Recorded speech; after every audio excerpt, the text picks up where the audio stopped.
ಕೂತಿದ್ದವ್ರಿಗೆ ಮಾತೇ ಬರಲಾರ್ದವ್ರಿಗೆ ಅದು ಹೋಗ್ಲಿ.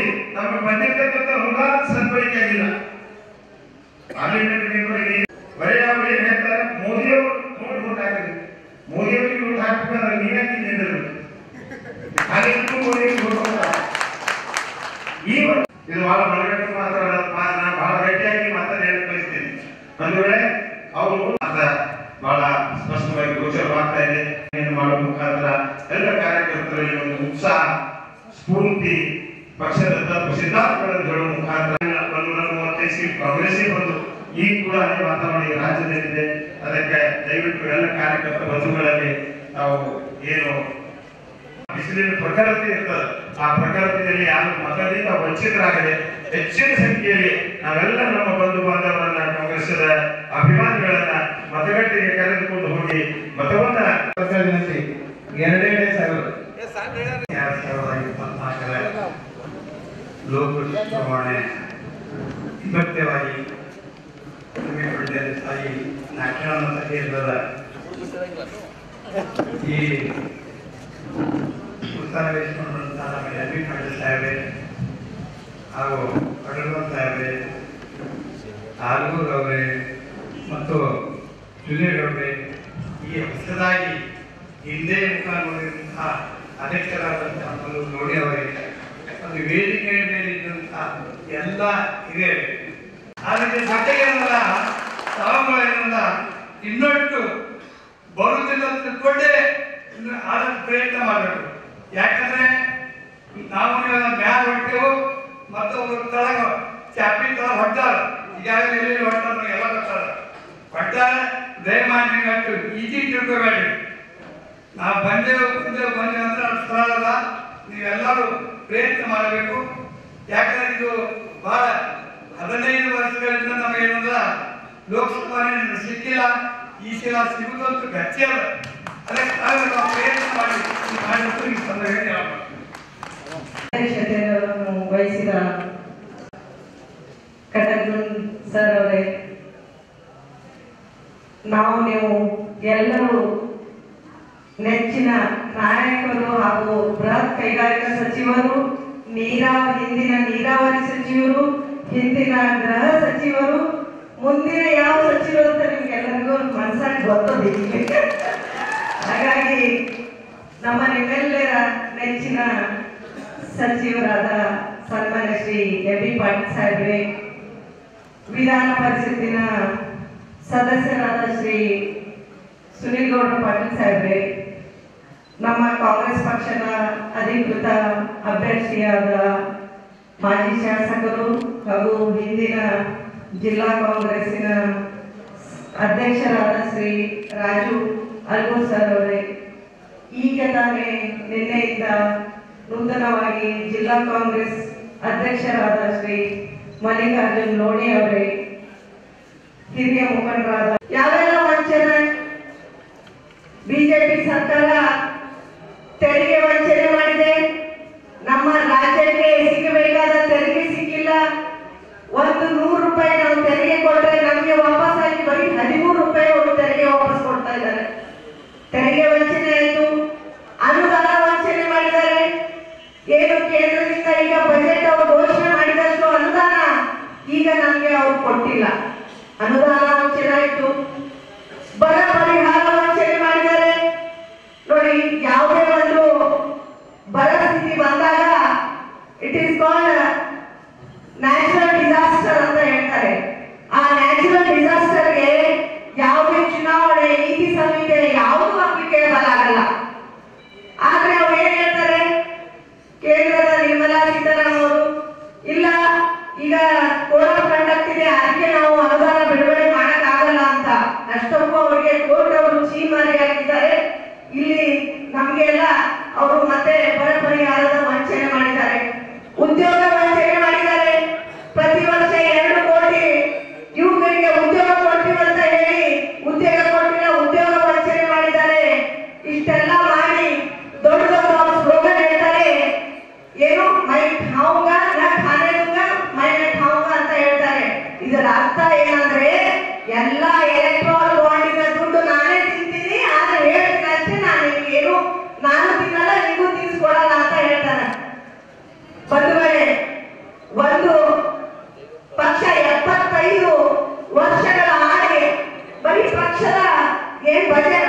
ಅದರಲ್ಲಿ ಬ್ಯಾಂಕ್ನಲ್ಲಿ ಬರೀ 600 ಕೋಟಿ ಇದೆ.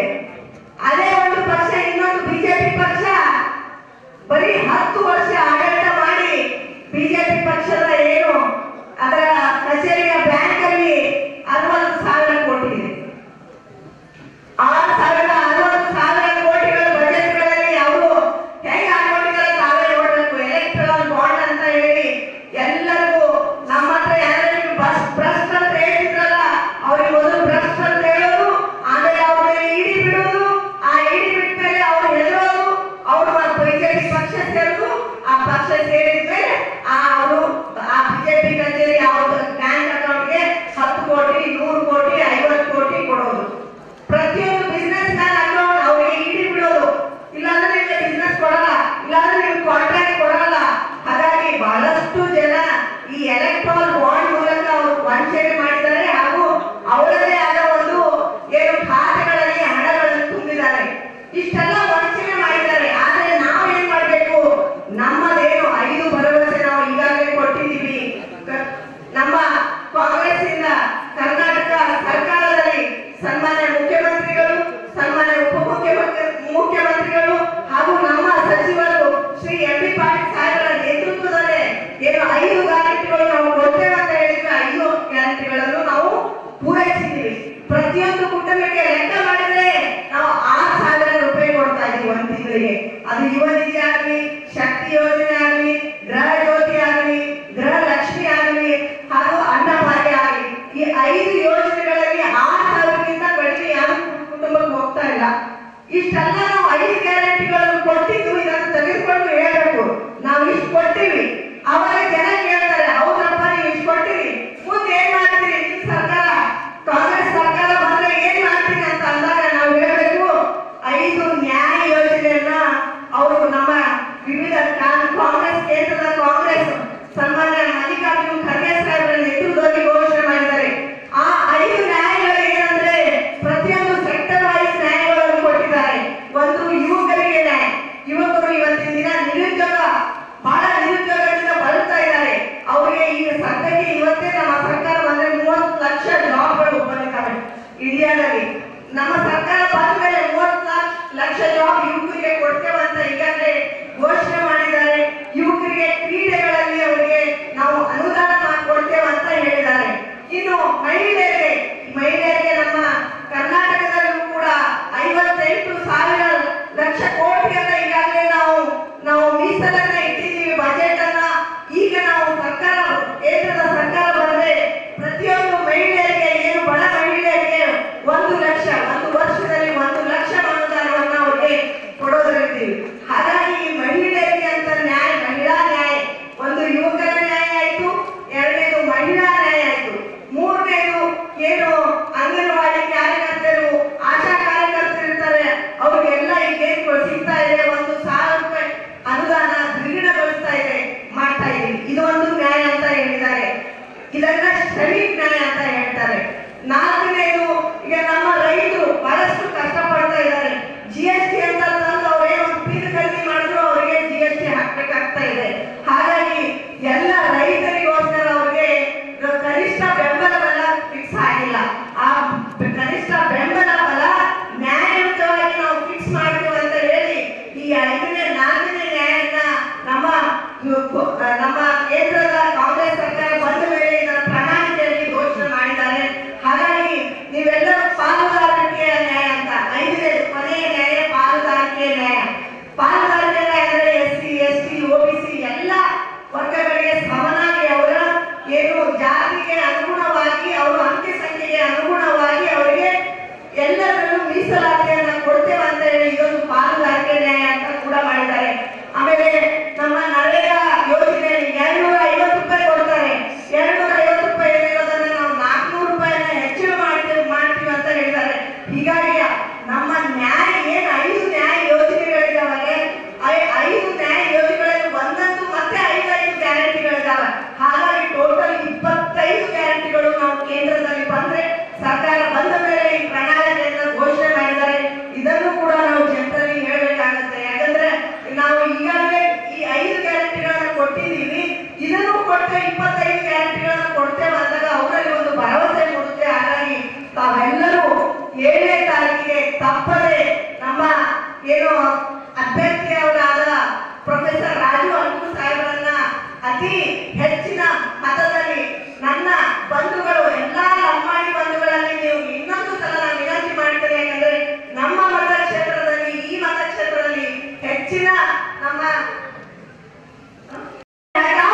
ताना बचाओ हाಗಾಗಿ मसेनुने विनंती करूछु से ताणेवाल हो हमारा नामांकन हमारे प्रचार केना अपेरोणा एक विजय पताके हमारा कांग्रेस वरती अलगू साहेबना 7 तारीखे देना तम कति को दुसु गाने लाभ है ग्रामस्थ सेनु ಬಲಾರೇನು ಎಲ್ಲೆಲ್ಲಿ ಬೇರೆ ಬೇರೆ ಕಡೆ ಏನು ದುಡಿಯಕ್ಕೆ ಹೋಗಿರ್ತಾರೆ, ಬೇಸಿಗೆಯಲ್ಲಿ ಸ್ವಲ್ಪ ಜನ ದುಡಿಯಕ್ಕೆ ಹೋಗಿರ್ತಾರೆ, ಅವರನ್ನು ಕೂಡ ಕಳಿಸಿಬಿಟ್ಟು ಸ್ವಲ್ಪ ಹೆಚ್ಚಿಗೆ ಎಲ್ಲರೂ ಕೂಡ ನಮ್ಮ ಕಾಂಗ್ರೆಸ್ಗೆ ಮತದಾನ ಮಾಡಬೇಕು. ಕಾಂಗ್ರೆಸ್ ಇದ್ರೆ ಬಂಜಾರ ಸಮಾಜ, ಕಾಂಗ್ರೆಸ್ ಇದ್ರೆ ಬಂಜಾರ ಸಮಾಜಕ್ಕೆ ಏಳಿಗೆಯನ್ನ ಆಗಲ್ಲ. ಇದು ಮಾತ್ರ ತಾವೆಲ್ಲರೂ ಇಂದಿನ ಇತಿಹಾಸದಲ್ಲೂ ನೋಡಿದ್ದೀರಿ. ಹಾಗಾಗಿ ತಾವೆಲ್ಲರೂ ಹೆಚ್ಚಿಗೆ ಸಂಖ್ಯೆಯಲ್ಲಿ ಮತದಾನ ಕೊಟ್ಟು ನಮ್ಮ ರಾಜು ಅಲ್ಕೂರ್ ಸರ್ ಅವರಿಗೆ ವಿಜಯ ಪತಾಕೆಯನ್ನು ಹಾರಿಸಬೇಕು.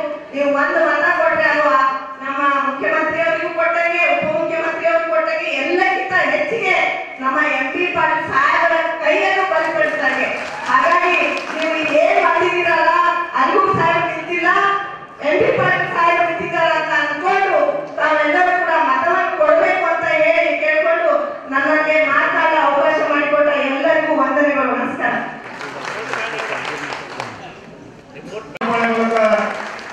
ಬಿಜೆಪಿ ಪಕ್ಷವನ್ನು ಕಾಂಗ್ರೆಸ್ ಪಕ್ಷಕ್ಕೆ ಸೇರ್ಪಡೆಗೊಳ್ತಾ ಇರುವಂತಹ ರಾಜೇಂದ್ರ ಭಾಯ್ಸಾಬ್ ಅವರಿಗೆ ಧನ್ಯವಾದಗಳು.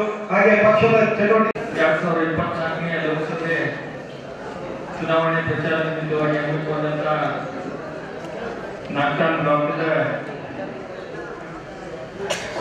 ಎಲ್ಲ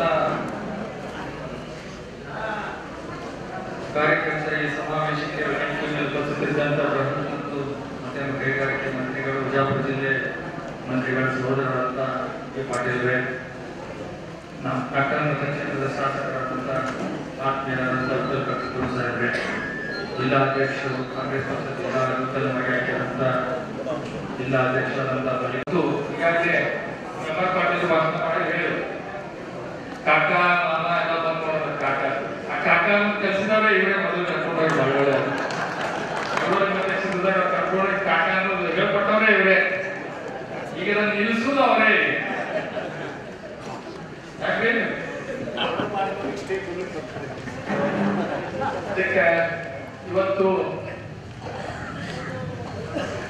ಈಗಾಗಲೇ ನಮ್ಮ ಕಾಂಗ್ರೆಸ್ ಪಕ್ಷದ ಬಗ್ಗೆ ಕೊಟ್ಟಂತ ಗ್ಯಾರಂಟಿ ಬಗ್ಗೆ ಕಾಂತ ನಾಯಕ್ ಅವರು ಮಾತಾಡಿದ್ದಾರೆ. ಇವತ್ತು ನಾವು GST ಕಟ್ತೀವಿ ಪ್ರತಿಯೊಬ್ಬರು. GST ಅಂತ ಬಹಳ ಮಂದಿಗೆ ಅದ್ರ ಬಗ್ಗೆ ನಾವು ನಾವು ಎಷ್ಟು ನಮ್ಮ ಮೊಬೈಲ್ ಕರೆನ್ಸಿ ಹಾಕಿದ್ರೆ ಸುಮಾರು ಒಂದು 200 ರೂಪಾಯಿ ಕರೆನ್ಸಿ ಹಾಕಿದ್ರೆ ನಿಮ್ಗೆ ಎಷ್ಟು ಟಾಕ್ಟರ್ ಬರ್ತೈತೆ, ಮೆಸೇಜ್ ಬರ್ತೈತೆ. ಅದ್ರಾಗ 18% GST 18% ಅಂದ್ರೆ 18% GST ಕಟ್ಟಾಗುತ್ತೆ. ನೀವು ಪ್ರತಿಯೊಂದು ಸಾಮಾನು ತೋರಿ, ಏನು ಸಣ್ಣ ಚಪ್ಪಲ್ ತೋರಿ, ಅಂಗಿ ತೋರಿ, ಪ್ಯಾಂಟ್ ತೋರಿ, ಏನು ತೋರಿ, ಸಣ್ಣ ಹುಡುಗರು ಅಕ್ಕಿ ಸಾಮಾನು ತೋರಿ GST ಕಟ್ಟಿ ಬುಕ್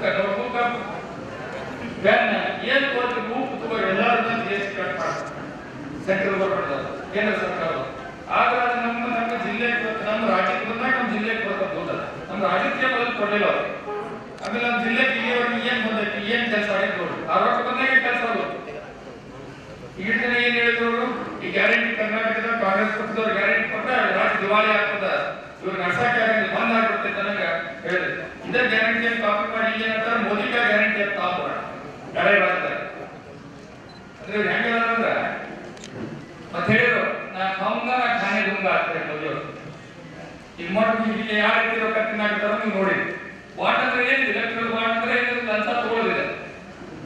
ಬಹಳ ಮಂದಿಗೆ ಇಬ್ಬರಾಗಿದೆ ಎಲೆಕ್ಟ್ರಲ್ ಬಾಂಡ್ ಅಂದ್ರೆ ಏನಾಯ್ತದೆ, ಇದು ಲೀಗಲ್ ರೊಕ್ಕ ತಿನ್ನುವುದಿಲ್ಲ. ಹಾಗೆ ದೊಡ್ಡ ದೊಡ್ಡ ಕಾಂಟ್ರಾಕ್ಟ್ಗಳ ಕಡೆ ಕೆಲಸ ಕೊಡೋದಕ್ಕೆ ಮೊದಲೇ 1000 ಕೋಟಿ ರೂಪಾಯಿ ತಗೊಂಡು ಮುಂದೆ ಕೆಲಸ ಕೊಡ್ತಾರೆ. ತಾನೇ ಬಿಜಾಪುರ ಜಿಲ್ಲಾದಾಗ ಮಾಡಿದಂತ ಒಂದು ಯಾವ ಮೆಗಾ ಇಲ್ಲಿ ಕಂಪನಿಯವರು ಅವರು ಎಷ್ಟೋ ಅಲ್ಲಿ 1000 ಕೋಟಿ ರೂಪಾಯಿ ಒಂದು ಯಾವ್ದೋ ಟನಲ್ ಮಾಡಕ್ ಕೊಟ್ಟಿದ್ದಂತ ಪೇಪರ್ನಾಗ ನೋಡಿದೆ ನಾನು. ಅದೇನು ಕರ್ನಾಟಕ ನೀರಾವರಿ ಮಾಡಿದ್ರು ಅವ್ರೇನೋ ಹಿಂಗ ಅಂತ ಎಷ್ಟೋ ಅಲ್ಲಿ ಟನಲ್ ಕೆಲಸಕ್ಕೆ ದುಡ್ಡು ಕೊಟ್ಟಾರೆ, ಕೊಟ್ಟು ಇದು ಮಾಡಾರೆ. ಆಮೇಲೆ ಇವತ್ತು ನೋಡಿ ನಮ್ಮ ಬಿಜಾಪುರ ಜಿಲ್ಲೆ ಅಂತಂದ್ರೆ ಇದು ಒಂದು ಟೂರಿಸ್ಟ್ ಹಬ್. ಸಾಕಷ್ಟು ಇವತ್ತು ನಮ್ಮ ಪ್ರವಾಸಿಗರು ಬರುವಂತ ತಾಣ. ಮೊದಲು ನೋಡ್ತಿದ್ವಿ ನಾವು ಬಿಜಾಪುರ ಫಾರಿನರ್ಸ್ ಬಹಳಷ್ಟು ಮಂದಿ ಇವತ್ತು ಪ್ರವಾಸಿಗರು ಇಲ್ಲಿ ಬಂದು ಇರ್ತಿದ್ರು, ನೋಡ್ತಿದ್ರು, ಬಹಳಷ್ಟು ಮಂದಿ ಕಾಣ್ತಿದ್ರು. ಇವತ್ತಿನ ಇಚ್ಛಿತ ಒಬ್ರು ಇಲ್ಲ, ಒಬ್ರು ಹೋಗಿಲ್ಲ. ಇಲ್ಲೇ ಹಾಸ್ಪಿಟಲ್ ಬರ್ತಾರೆ, ಹಂಪಿ ಬರ್ತಾರೆ, ಅಲ್ಲಿಂದ ಬಾದಾಮಿ ಅಲ್ಲೆಲ್ಲ ಹೋಗ್ಬಿಡ್ತಾರೆ. ಯಾಕಪ್ಪ ಅಂದ್ರೆ ಇಲ್ಲಿ ಬರಕ್ ಫೆಸಿಲಿಟಿ ಇಲ್ಲ, ಇಲ್ಲಿ ಬರಕ್ ಒಂದು ಬೇಸಿಕ್ ಫೆಸಿಲಿಟಿ ಇಲ್ಲ. ಏನಪ್ಪಾ ಅಂದ್ರೆ ರೈಲ್ವೆ ಇಲ್ಲ, ಸರಿಯಾಗಿ ಬಸ್ ವ್ಯವಸ್ಥೆ ಇಲ್ಲ. ನೀವು ಇಂಥವೆಲ್ಲ ನೋಡಿದ್ರೆ ನೀವು ರೈಲ್ವೆ ನೋಡ್ರಿ 10 ತಾಸು 15 ತಾಸು ಬರ್ತದೆ ಬೆಂಗಳೂರಲ್ಲಿ. ಈಗ ಸೆಂಟ್ರಲ್ ಗವರ್ಮೆಂಟ್ ಮಾಡಬೇಕಾಗಿದ್ದು 3 ಟರ್ಮ್ ಆಯ್ತು. ಈ ಟರ್ಮ್ ಅಲ್ಲ, ಇದು 3 ಟರ್ಮ್ ಆಯ್ತು. ಅಂದ್ರೆ 3 ಟರ್ಮ್ ದೇಶ 15 ವರ್ಷ ಆಗ್ತದೆ. ಅದಕ್ಕಿಂತ ಮೊದಲು 2 ಟರ್ಮ್ ಈಗ ರಾಜ್ಯ ಸರ್ಕಾರದ ಮುಂದೆ ಅವರು ರೈಲ್ವೆ ಮಂತ್ರಿ ಅವರು ಬರ್ತಾನೆ, ಅವ್ರ ಕಡೆಯಿಂದ ಏನು ವಾಪಸ್ ರಿಪ್ಲೈ ಇಲ್ಲ. ಮುಂದೆ ಪ್ರಧಾನಮಂತ್ರಿ ಅವರು ಬರ್ತಾನೆ, ಅವ್ರ ಕಡೆಯಿಂದ ಒಂದು ನಿಮ್ ಲೆಟರ್ ಬಂದೈತಿ ಮುಟ್ಟೆ ಅಂತ ಹೇಳಿ ನಮಗೊಂದು ಲೆಟರ್ ಕಳ್ಸ್ತಾರೆ. ಆದ್ರೆ ಮಾಡ್ತೀವಿ ಇಲ್ಲ ಅದೇನು ಕಳ್ಸಿಲ್ಲ. ಇಲ್ಲಿವರೆಗೂ 3 ಟರ್ಮ್ ಆದ್ರೆ ಬಹುತೇಕ ಅಲ್ಲಿ ಲೋಕಸಭೆದಾಗ ಒಂದು ಪ್ರಶ್ನೆ ಕೇಳಿಲ್ಲ ನಮ್ಮ ಬಿಜಾಪುರ ಜಿಲ್ಲೆ. ಈ ಪ್ರಶ್ನೆ ಕೇಳಿಲ್ಲ ಅಂದ್ರೆ, ಈ ಧ್ವನಿ ಎತ್ತಿಲ್ಲ ಅಂದ್ರೆ ನಮ್ಮ ಸಮಸ್ಯೆಗಳಲ್ಲಿ ಗುರುತು ಹೆಂಗಾಗುತ್ತೆ ಕೇಂದ್ರದಾಗ. ನೀವು ಪ್ರಶ್ನೆ ಎತ್ತಿ ನಮ್ಮ ಊರಿಗೆ ನಮ್ಮ ಜಿಲ್ಲಾಕ್ಕೆ ಸಮಸ್ಯೆ ಐತಿ, ಇದನ್ನ ನೀವು ಮಾಡ್ಬೇಕಂತ ಎದ್ದು ಮಾತಾಡಿದಾಗ ಅವರು ಇವತ್ತ ಏನಾದ್ರು ನಿಮ್ಗೆ ಮಾಡಿ ಕೊಡ್ಲಾಕ ಸಾಧ್ಯ. ಇಲ್ಲಿಯವರೆಗೆ ನಿಮ್ಗೆ ಏನ್ ಸಮಸ್ಯೆ ಅಂದ್ರೆ ಮ್ಯಾಲಿನವ್ರ ಮುಂದೆ ಮಾತಾಡಿಲ್ಲ. ಅದಷ್ಟೇ 28 ರಾಜ್ಯದ 28 ಎಂಪಿಗಳು ಅವ್ರು ಮೋದಿಯವರು ಮುಂದೋಗಿ ನಿಂತು ಮಾತಾಡಿದ್ರೆ ದುಡ್ಡು ಅವ್ರು ಎತ್ತ ಕಲಾಸ್ ಸಾಕ್ತಾರೆ. ಅದಕ್ಕೆ ನಮ್ಮ ಪ್ರೊಫೆಸರ್ ರಾಜು ಎಜುಕೇಟೆಡ್ ಪ್ರೊಫೆಸರ್ ಅವ್ರು ನೀವು ಓಟ್ ಹಾಕಿ ಆರಿಸಿ ಕಳಿಸಿದ್ರೆ ಅವ್ರು ನಿಮ್ ಧ್ವನಿ ಹಾಕಿ ನಾಳೆ ನಿಮ್ಮ ಸಮಸ್ಯೆಗಳನ್ನ ಲೋಕಸಭೆದಾಗ ಮಾತಾಡಿ ಅದರ ಪರಿಹಾರ ಕೊಡುವಂತ ಕೆಲಸ ಮಾಡ್ತಾರೆ. ಅಷ್ಟೇ ಇವತ್ತು ಬಿಜಾಪುರ ಇವ್ರು ಹೇಳ್ತಾರೆ ಮೋದಿ ನೋಡಿ ಓಟ್ ಹಾಕಿರುತ್ತೆ. ಬಹಳಷ್ಟು ಕಡೆ ಪ್ರಚಾರ ಏನಿಲ್ಲ, ಮೋದಿ ನೋಡಿ ಓಟ್ ಹಾಕಿ. ಏನ್ ಮೋದಿ ಅವ್ರು ಇಷ್ಟು ವರ್ಷದಿಂದ ಇದ್ರು ನಮ್ಮ ಬಿಜಾಪುರದಲ್ಲಿ ನಿಮಗೆ ಏನ್ ಅನುಕೂಲ ಆಗಿದೆ ಅವ್ರಿಗೆ? ಈ ಓಟ್ ಮಾಡ್ರೆ ನಾಳೆ ಏನೇನು ಕೆಲಸ ಅಂದ್ರೆ ಎಲ್ಲರೂ ಟ್ರೈನ್ ಎತ್ತಿ ದಿಲ್ಲಿ ಹೋಗಕ್ಕೆ ಸಾಧ್ಯ ಇಲ್ಲ. ಐತೆ ಮೋದಿ ಅವ್ರ ಕಡೆ ಹೋಗ್ತೀರಾ ಸರ್, ನಮ್ಮ ಊರಿಗೆ ನಾಳೆ ಬಂದಿದ್ರೆ ನೀರಿನ ಗೋಡೆ ಮೋದಿ ಅವ್ರ ಕಡೆ ಹೋಗ್ತಾರೆ. ಇಲ್ಲಿ ಲೋಕಲ್ ನಮ್ಗೆ ಲೀಡರ್ ಬೇಕು, ಸಿಗುವಂತವ್ರು ಕೆಲಸ ಮಾಡ್ತಾರೋ ಅವರು ರಾಜ್ಯದವ್ರಿಗೆ ಸಿಗ್ತಾರೆ.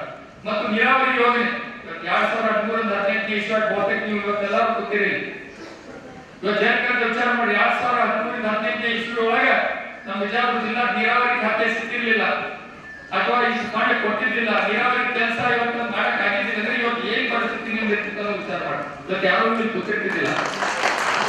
ಯಾಕಂದ್ರೆ ಬರ ಎಷ್ಟೈತಪ್ಪ, ಕುಡಿಯಾಕ ನೀರು ಇವತ್ತು ಇದೇ ಬೆಂಗಳೂರಾಗ ನೋಡ್ರಿ ಒಂದು ಗ್ಲಾಸ್ ನೀರು ಸಿಗೋದು ಕುಡಿಯಾಕ. ಬೆಂಗಳೂರಾಗ ನೀರಿನ ಪರಿಸ್ಥಿತಿ ಹೆಂಗಂದ್ರೆ ಅದನ್ನ ಬಿಜಾಪುರ ಜಿಲ್ಲಾಗ ನೀರು ಎಲ್ಲ ಕಾಕಂಡಿ ಗ್ರಾಮ ಊರಾಗ ರೋಡ ಇರ್ತದೆ ಅಷ್ಟೇ 3 ಇಂಚ್ ನೀರು ಇರ್ತದೆ. ವಿಡಿಯೋ ಕಳ್ಸ ಅಂದ್ರೆ ಅಂತರ್ಜಲ ಮಾಡ ಹೆಚ್ಚಾಗಿ ನೀರಾವರಿ ಆದ್ರಿಂದ ನೀರು ಕಾಣಾಗ್ತದೆ. ಮೊದಲೆಲ್ಲ ಕಡೆ ಟ್ಯಾಂಕರ್ ಓಡಾಡ್ತಿದ್ದು, ಹತ್ತಿರದಲ್ಲಿ ಎಲ್ಲ ಪಂಚಾಯತ್ರೆಲ್ಲ ಪ್ರತಿಯೊಂದು ಊರಾಗ ಟ್ಯಾಂಕರ್ ಓಡಾಡ್ತಿದ್ದು ಕುಡಿ ನೀರು ಸಂಬಂಧ. ಇವತ್ತು ಕನಿಷ್ಠ ಒಂದು 6 ವರ್ಷ ಯಾರು ಟ್ಯಾಂಕರ್ ನೋಡಿಲ್ಲ. ಇದೇ ಸರಿ ಮಳೆ ಆಗಿಲ್ಲ, ಅಟ್ಲೀಸ್ಟ್ ಸ್ವಲ್ಪ ಇವತ್ತ ಈ ಎಲ್ಲ ನೀರಾವರಿ ಆಗಿರುತ್ತೆ ನೀವು ಇವತ್ತು ಬರ್ತೀರಿ ದನ ಕರ ಬದಲು ಮಾಡಿ. ಅದಕ್ಕೆ ದಯಮಾಡಿ ಓಟ್ ಯಾರಿಗೆ ಹಾಕ್ಬೇಕಂದ್ರೆ ಆ ನೀರಾವರಿ ಮಾಡಿದಂತ ನೀರಿಗಾಗಿ ನೀವು ಓಟ್ ಹಾಕ್ಬೇಕಂತ ಹೇಳ್ತಾರೆ. ಓಟ್ ಹಾಕ್ಬೇಕು ಕಾಂಗ್ರೆಸ್, ಮೋದಿ ಓಟ್ ಹಾಕಂತ ಹೇಳ್ತಾರೆ. ಮೋದಿ ಅವ್ರಿಗೆ ನೀರು ಕೊಟ್ಟಾರ, ಇಂಥ ನೀರಿನ ಸಮಸ್ಯೆ ಏನಾರ ಬರಗಾಲ ಇರ್ತೈತೆ ಹೇಳಿ ಮೋದಿ ಅವ್ರಿಗೆ ಮಾಡ್ಯಾರ ಜಿಲ್ಲಾಕ. ಅಲ್ಲಿ ಮಾಡಿದ್ವಿ, ಅಲ್ಲಿ ಪಾಕಿಸ್ತಾನ ಕೊಡದೇವಿ, ಅದಕ್ಕೆ ಕೊಡದೇವಿ, ಇದಕ್ಕೆ ಕೊಡದೇವಿ, ಯುದ್ಧ ಮಾಡಿ ಯಾರೇ ಹಿಸ್ಟು ಇದ್ದಾಗ ಸಾಕಷ್ಟು ಇದಕ್ಕಿದ್ದಾಗಿಲ್ಲ. ಬೇರೆ ಪ್ರಧಾನಮಂತ್ರಿಗಳಿದ್ದಾಗ ಇದ್ದಾಗಿಲ್ಲ, ರಗಡೆ ಇದ್ದಾಗ ಅದನ್ನ ತಗೊಂಡ್ಬಂದು ಓಟಿಂಗ್ ಏನಾದ್ರು ಮಾಡಿ ಅದನ್ನ ಮಾಡಿ ಅಂತ ಹೇಳಿದ್ರೆ ರಾಮ ಮಂದಿರ ಕಟ್ಟಿ ಅಂತ ಹೇಳ್ತಾರೆ. ಎಲ್ಲ ಊರಲ್ಲಿ ಎಲ್ಲ ಶಾಸಕರು ಸಾಕಷ್ಟು ಗುಡಿ ಕಟ್ಟಿರ್ತಾರೆ. ನಮ್ಮ ಅಂಬೇಶ್ವರ ಕ್ಷೇತ್ರದಾಗ ಯಾಕೆ ಇಲ್ಲ ಅಷ್ಟು ಗುಡಿ ಕಟ್ಟಿರೋದು? ಎಲ್ಲ ಗುಡಿ ಕಟ್ಟಾರೆ. 100,000 ಕೋಟಿ ರೂಪಾಯಿ ಗುಡಿ ಕಟ್ಟಾರೆ. ಜಿಲ್ಲಾಡಳಿತ ಅಲ್ಲಿ ಊರಾಗ ಹೋಗಿ ನಾವು ಆ ಗುಡಿಯ ಮೇಲೆ ರಾಜಕೀಯ ಮಾಡಿ ತಂದು ಹೋಗಿಲ್ಲ. ಅದಕ್ಕೆ ದಯಮಾಡಿ ಕವರ್ ಮಾಡ್ಕೊಡಿ. ಎಲ್ಲ ಕುಡಿದ್ರಿ ಬರೀ ಬಂದು ಕೂತು ಭಾಷಣ ಮಾಡಿರ್ತೀವಿ, ಎಲ್ಲರೂ ಭಾಷಣ ಮಾಡ್ತಾರೆ, ಕೇಳೋದಲ್ಲ. ಅದಕ್ಕೆ ಇವ್ರಿಗೆ ನಾವು ಕಟಕರ್ ಸಾಹೇಬ್ ಮಾತಾಡ್ತಿದ್ದೆ, ಅವರು ಈ ಭಾಗಕ್ಕೆ ನಾಲ್ಕನೇ ಭಾಗಕ್ಕೆ 206 ಬೂತ್ ಬರ್ತಾವ. 200 ಟೋಟಲ್ 305 ಅಲ್ಲಿ ಸೆಕ್ಷನ್ ಬಿಟ್ಟು ಅದೇ ಅದು ಕೂಡಿ ಅದು ಬಿಟ್ಟು ಈ ಕುಡಿ ಹಾಕ್ತೇನೆ 206 ಬರ್ತಾವ. ಈ ನಾಲ್ಕನೇ ಭಾಗಕ್ಕೆ ಟೋಟಲ್ 300 100 ಸೆಕ್ಷನ್ ಅವು ಬಿಟ್ಟರೆ 206 ಬರ್ತಾವ. 206 ಬೂತ್ ಈಗ ಏನು ಕುಡಿದ್ರಿ ಇಷ್ಟು ಬರ್ತಾವ. 206 ಬೂತ್ ಅಂದ್ರೆ ಪ್ರತಿಯೊಂದು ಬೂತಿಗೆ ಎಷ್ಟು 10,000 ಓಟ್ ಬರ್ಬೋದು. ಯಾಕ್ರಿ 1400 ಹಿಡಿ. ಸೊ ಪ್ರತಿಯೊಂದು ಬೂತಿಗೆ ನೀವು ಬರೇ ಬಂದು ನಾವು ನಿನ್ನೆ ಕೂಡ ನಾವು ಮಾತಾಡಿದ್ವಿ, ಕೆಲವೊಂದೆಲ್ಲ ಬಂದಿದ್ವಿ. ನೀವೆಲ್ಲರೂ ನಾವು ಪ್ರಚಾರ ಮಾಡೋದ್ರಿ ಬಂದ್ರಿ ಕಿಟ್ರಿ ಕೇಳೋದ್ರ ಹಂಗೋದ್ರೆ ಎಲೆಕ್ಷನ್ ಆಗೋದಿಲ್ಲ. ನೀವು ಪ್ರತಿಯೊಂದು ಬೂತಿನ ಜವಾಬ್ದಾರಿ ಸರ್ ನಿಮ್ಮ ನೇತೃತ್ವದಾಗ ನೀವು ಬೂತಿಗೆ ಒಂದು 3 ರಿಂದ 4 ಮಂದಿ ನೀವು ನೇಮಿಸ್ಬೇಕು. ಅವ್ರು ಆ ಬೂತ್ ಬಿಟ್ಟು ಬೇರೆ ಕಡೆಯಲ್ಲಿ ಕೆಲಸ ಮಾಡಬಾರ್ದು. ನಾವು ಬಿಜಾಪುರದವ್ರು ಹೋಗಿ ಅಲ್ಲೆಲ್ಲ ಸಿರಿಗಾಡಿ ಮಾಡ್ತಿದ್ರೆ ನಮ್ಗೆ ಯಾರು ಕೇಳ್ತಾರೆ, ನಿಮ್ಮ ಬೂತ್ನಾಗ ನೀವು ಬರುತ್ತಿರ್ತಾರ, ನೀವು ಕೇಳಿದ್ರೆ ನಿಮ್ಮ ಮಾತು ಕೇಳ್ತಾರೆ. ನಿಮ್ಮ ಊರಾಗ ನಿಮ್ಮ ಬೂತ್ನಾಗ ಅಷ್ಟೇ ಪ್ರಚಾರ ಮಾಡೋದು, ಬೇರೆ ಕಡೆ ಮಾಡೋದು ಅವಶ್ಯಕತೆ ಇಲ್ಲ. ಸರ್ 206 4 ಜನರಿಗೆ ಬೂತಿಗೆ 3 ರಿಂದ 4 ಮಂದಿ ನೇಮಿಸಿ ಆ ಜನರ ಲಿಸ್ಟ್ ಅನ್ನು ತಗೊಂಡು ಆ ಬೂತ್ ವೈಸ್ ಅವ್ರು ಕೆಲಸ ಮಾಡಲಿಕ್ಕೆ ಹಚ್ಚಬೇಕು. ಆ ಬೂತ್ನಾಗ 4 ಮಂದಿ ಯಾರು ಜವಾಬ್ದಾರಿ ಇರ್ತಾರ ಅಲ್ಲ ಸರ್. 206 ಬೂತಿಗೆ 206 ಬೂತ್ ಬರ್ತಾರೆ. ನಾವು ಪ್ರತಿಯೊಂದು 4 ಮಂದಿ ನಾವು ನೇಮಿಸಿ 4 ಮಿನಿಮಮ್ 4 ಅವ್ರಿಗೆ ನಾವು ಕೆಲಸ ಮಾಡಕ್ಕೆ ಹಚ್ಚಿ ಅವ್ರ ಲಿಸ್ಟ್ ಅವ್ರಿಗೆ ನಿಮ್ಗೆಲ್ಲ ಹೆಸರು ನಿಮ್ಗೆಲ್ಲ ಆ ಬೂತಿಗೆ ಯಾವ ರೀತಿ ಎಲ್ಲ ಹೆಸರಿಗೆ ಇರ್ತಾವ. ನಿಮ್ಮ ಬೂತ್ನಾಗ ನಿಮ್ಮ ಮಾರ್ಕಸ್ ಎಷ್ಟು ಬಿದ್ದಾವ ಅಂತ ಗೊತ್ತಾಗೋದಿಲ್ಲ. ಆಮೇಲೆ ಹೇಳೋದಿಲ್ಲ ರಿಸಲ್ಟ್ ಬರೋಣ ನಿಮ್ಗೆ ತಿಳಿಯೋದಿಲ್ಲ.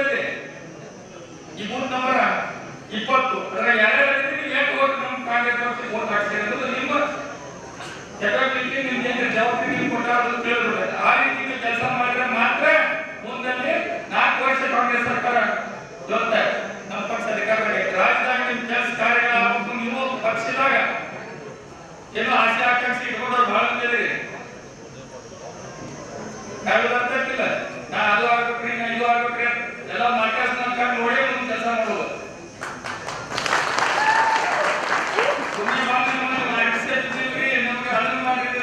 ಆಗುದಿಲ್ಲ. ದಯಮಾಡಿ ಕಲೆಕ್ಟ್ ತಗೋರಿ. ಅದ್ರ ಮುಂದೆ ನಿಮ್ಗೆ ಕರೆದು ಮೀಟಿಂಗ್ ಮಾಡಿ ತೋರಿಸ್ತೀವಿ.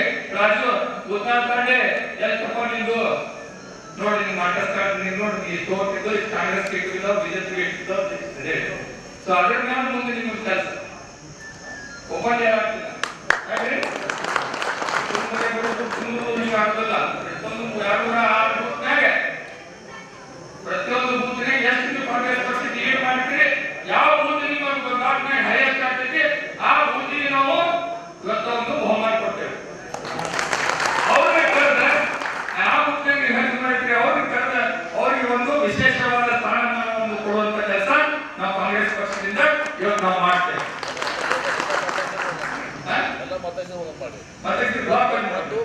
ಒಂದು ಲೋಕಸಭಾ ಬಸ್ ಎಲ್ಲ ಕಮ್ಯುನಿಕೇಟ್ ಮಾಡಬೇಕು. ಹೇಳಿ ಯಾರು ಹೆಚ್ಚು ಮಾಡ್ತೀರೋ ಅವ್ರು ಮೊದಲೇ ಈಗ ನಾವು ಕೆಲವೊಂದು ಉದಾಹರಣೆ ಮೊದಲೇಶ್ವರ ಮಠ ಕ್ಷೇತ್ರದ ಸಣ್ಣ ಉದಾಹರಣೆ ಹೇಳ್ತೀವಿ. ಸಾರವಾಡ ಗ್ರಾಮ ಇಲ್ಲ ಅವ್ರಿಗೆ ಹೋದ್ ಪೀಳಿಗೆಗೂ ಮೋದಿಯವ್ರು ಬಂದಿರಲ್ಲ. ಮೋದಿಯವ್ರು ಬಂದು ಕಾರ್ಯಕ್ರಮ ಸಾರವಾಡಗೆ ಮಾಡಿದ್ರು. ಮೋದಿಯವ್ರು ಬಂದು ಹೊತ್ತನಾಗ ಅವರು 1300 ಹೆಚ್ಚು ಮಾಡಿದ್ರು. ಎಷ್ಟು ಕಾಂಗ್ರೆಸ್ ಮೋದಿಯವ್ರು ಬಂದ ಹೊತ್ತನಾಗ ಕಾಂಗ್ರೆಸ್ ಪಕ್ಷಕ್ಕೆ 1300 ವೋಟ್ ಹೆಚ್ಚು ಮಾಡಿದ್ರು. ಮತ್ತೆ ಮಂದಿ ಸರಿ ಹೆಚ್ಚು ಮಾಡಿದ್ರು. ಅವ್ರು ಬಂದಾಗ ನಾವು ಏನು ಮಾಡ್ತೀವಿ, ನೀವೆಲ್ಲ ಬಹಳಷ್ಟು ಮಂದಿ ಇರ್ತಾರೆ ಸಾರವಾಡದಲ್ಲಿ ಮೊದಲ ಅವ್ರು ಕರೀತೀವಿ ನಾವು. ಅದಕ್ಕೆ ಮುಂದೆ ಏನ್ ಬೇಕು ಹೇಳಿ ಅವ್ರು 5 ರೂಪಾಯಿ ಕೇಳಿದ್ರೆ 10 ರೂಪಾಯಿ ಕೆಲಸ ಮಾಡ್ಕೊಡೋದು ಹೇಳ್ತಾರೆ. ಅವ್ರಿಗೆ ದುಡ್ದವ್ರಿಗೆ ಹೆಂಗೆ ನಾವು ಪಗಾರ ಕೊಡ್ತೇವೆ, ನೀವು ಹೆಂಗೆ ಕುಡಿತೀರೋ ಹಾಗೆ ನಿಮಗೆ ಪಗಾರ ಸಿಗ್ತದೆ. ಖಾಲಿ ಹೋದ್ರೆ ನಂಗೆ ಅದು ಕೊಡ್ರಿ ಇದು ಕೊಡ್ರಿ ಅಂತಂದ್ರೆ ಆಗುದಿಲ್ಲ. ಇದು ಸ್ಪಷ್ಟ ನೋಡಿ ಸರ್. ಕಟಕಂ ಸಾಹೇಬ್ ಶಾಸಕರಿಗೆ ಬ್ರೇಕ್ ಮಾಡಿದ್ರೆ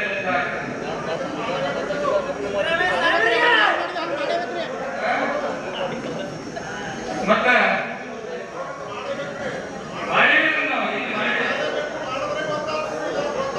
ಅದಕ್ಕೆ ಸರಳ ಬಿಡುದಿಲ್ಲ. ನಾವು ಆದ್ಮೇಲೆ ಹೇಳಿದ್ನಲ್ಲ ಬಬ್ಲೇಶ್ವರ ಮಠ ಬೂತ್ ವೈಸ್ ಓಡಿಗೆ ಹಚ್ಬಿಟ್ಟೆ ನಾವು ನೋಡಿ. ಮಾರ್ಕಸ್ ಕಾರ್ಡ್ ನೋಡಿ ಶಾಲೆಗೆ ನಿಮ್ಗೆ ಯಾಕೆ ಮಾಡಿಸ್ಕೊಂಡ್ರೆ ಹಚ್ತಾರಲ್ಲ ಹಂಗೆ ಹಚ್ಚೇ ಬಿಟ್ಟಿಲ್ಲ. ಆಫೀಸ್ ಬಂದ್ ಕೂಡ ನೋಡಿ ಒಳಗೆ ಕೊಡುದ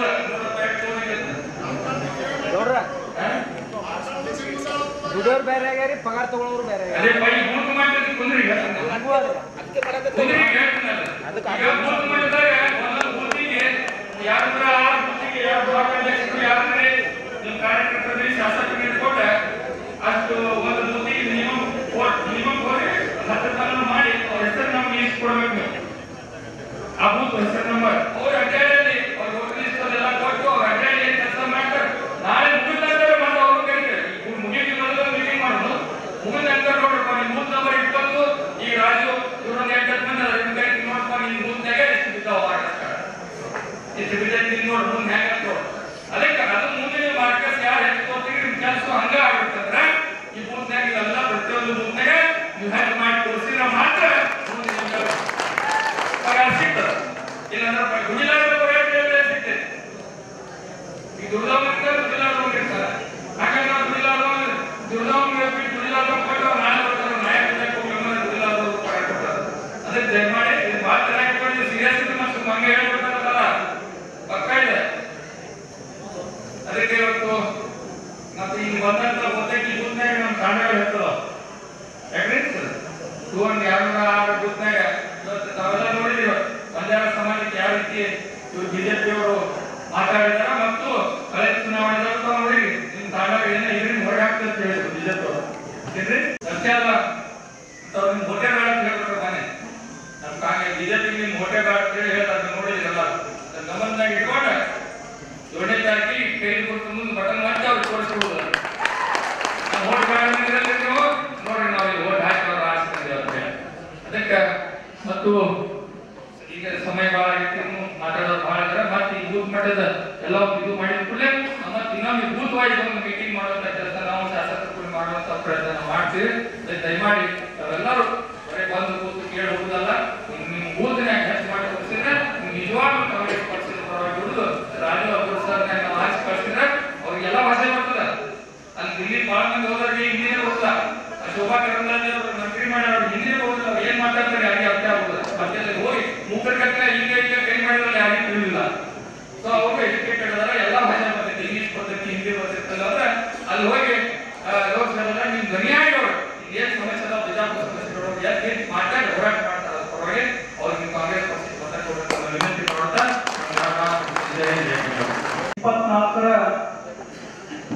ಲೋಕಸಭಾ ಕಾಂಗ್ರೆಸ್ ಅಧಿಕೃತ ಉಮೇದುವಾರರ ಪರವಾಗಿ ಪ್ರಚಾರ ಸಭೆಯನ್ನು ಉದ್ಘಾಟಿಸಿರುವ ಕರ್ನಾಟಕ ಘನ ಸರ್ಕಾರದ ಕೈಗಾರಿಕಾ ಸಚಿವರು ಹಿರಿಯರಾದ ಶ್ರೀಯುತ ಎಂ.ಬಿ. ಪಾಟೀಲ್ ಸಾಹೇಬ್ರೆ, ನಾಗ್ತಾ ಮತಕ್ಷೇತ್ರದ ಜನಪ್ರಿಯ ಶಾಸಕರು ಆತ್ಮೀಯರಾದ ಶ್ರೀಯುತ ವಿಠಲ್ ಕಟಕ್ರಮ್ ಸಾಹೇಬ್ರೆ, ನಿಕಟಪೂರ್ವ ಜಿಲ್ಲಾ ಅಧ್ಯಕ್ಷರು, ಲೋಕಸಭೆಯ ಅಧಿಕೃತ ಉಮೇದುವಾರರಾದಂಥ ಸನ್ಮಾನ್ಯ ಶ್ರೀ ಪ್ರೊಫೆಸರ್ ರಾಜು ಆಲೂರು ಅವರೇ,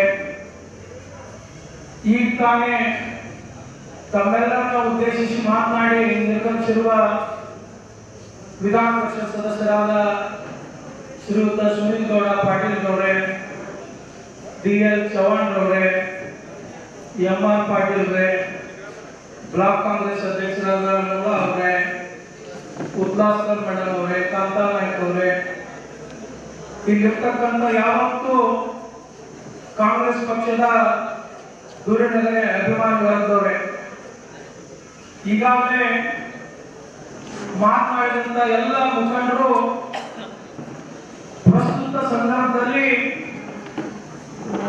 ಎದಕ್ಕಾಗಿ ನಾವು ಕಾಂಗ್ರೆಸ್ ಪಕ್ಷಕ್ಕೆ ಮತವನ್ನು ನೀಡಬೇಕು ಅನ್ನೋದನ್ನ ಬಹಳ ಮನಮುಟ್ಟುವ ರೀತಿಯಲ್ಲಿ ಹೇಳಿದ್ದಾರೆ.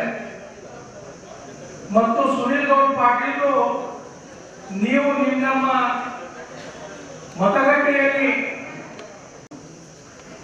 ಯಾವುದೇ ಒಂದು ಧರ್ಮದ ಮೇಲೆ ವಿದ್ಯೆಗಳನ್ನ ಮಾಡುವುದರ ಮುಖಾಂತರ ಅಥವಾ ಸುಳ್ಳು ಭರವಸೆಗಳನ್ನು ನೀಡುವುದರ ಮುಖಾಂತರ 10 ವರ್ಷಗಳ ಕಾಲ ಈ ದೇಶವನ್ನು ಆಯ್ತು.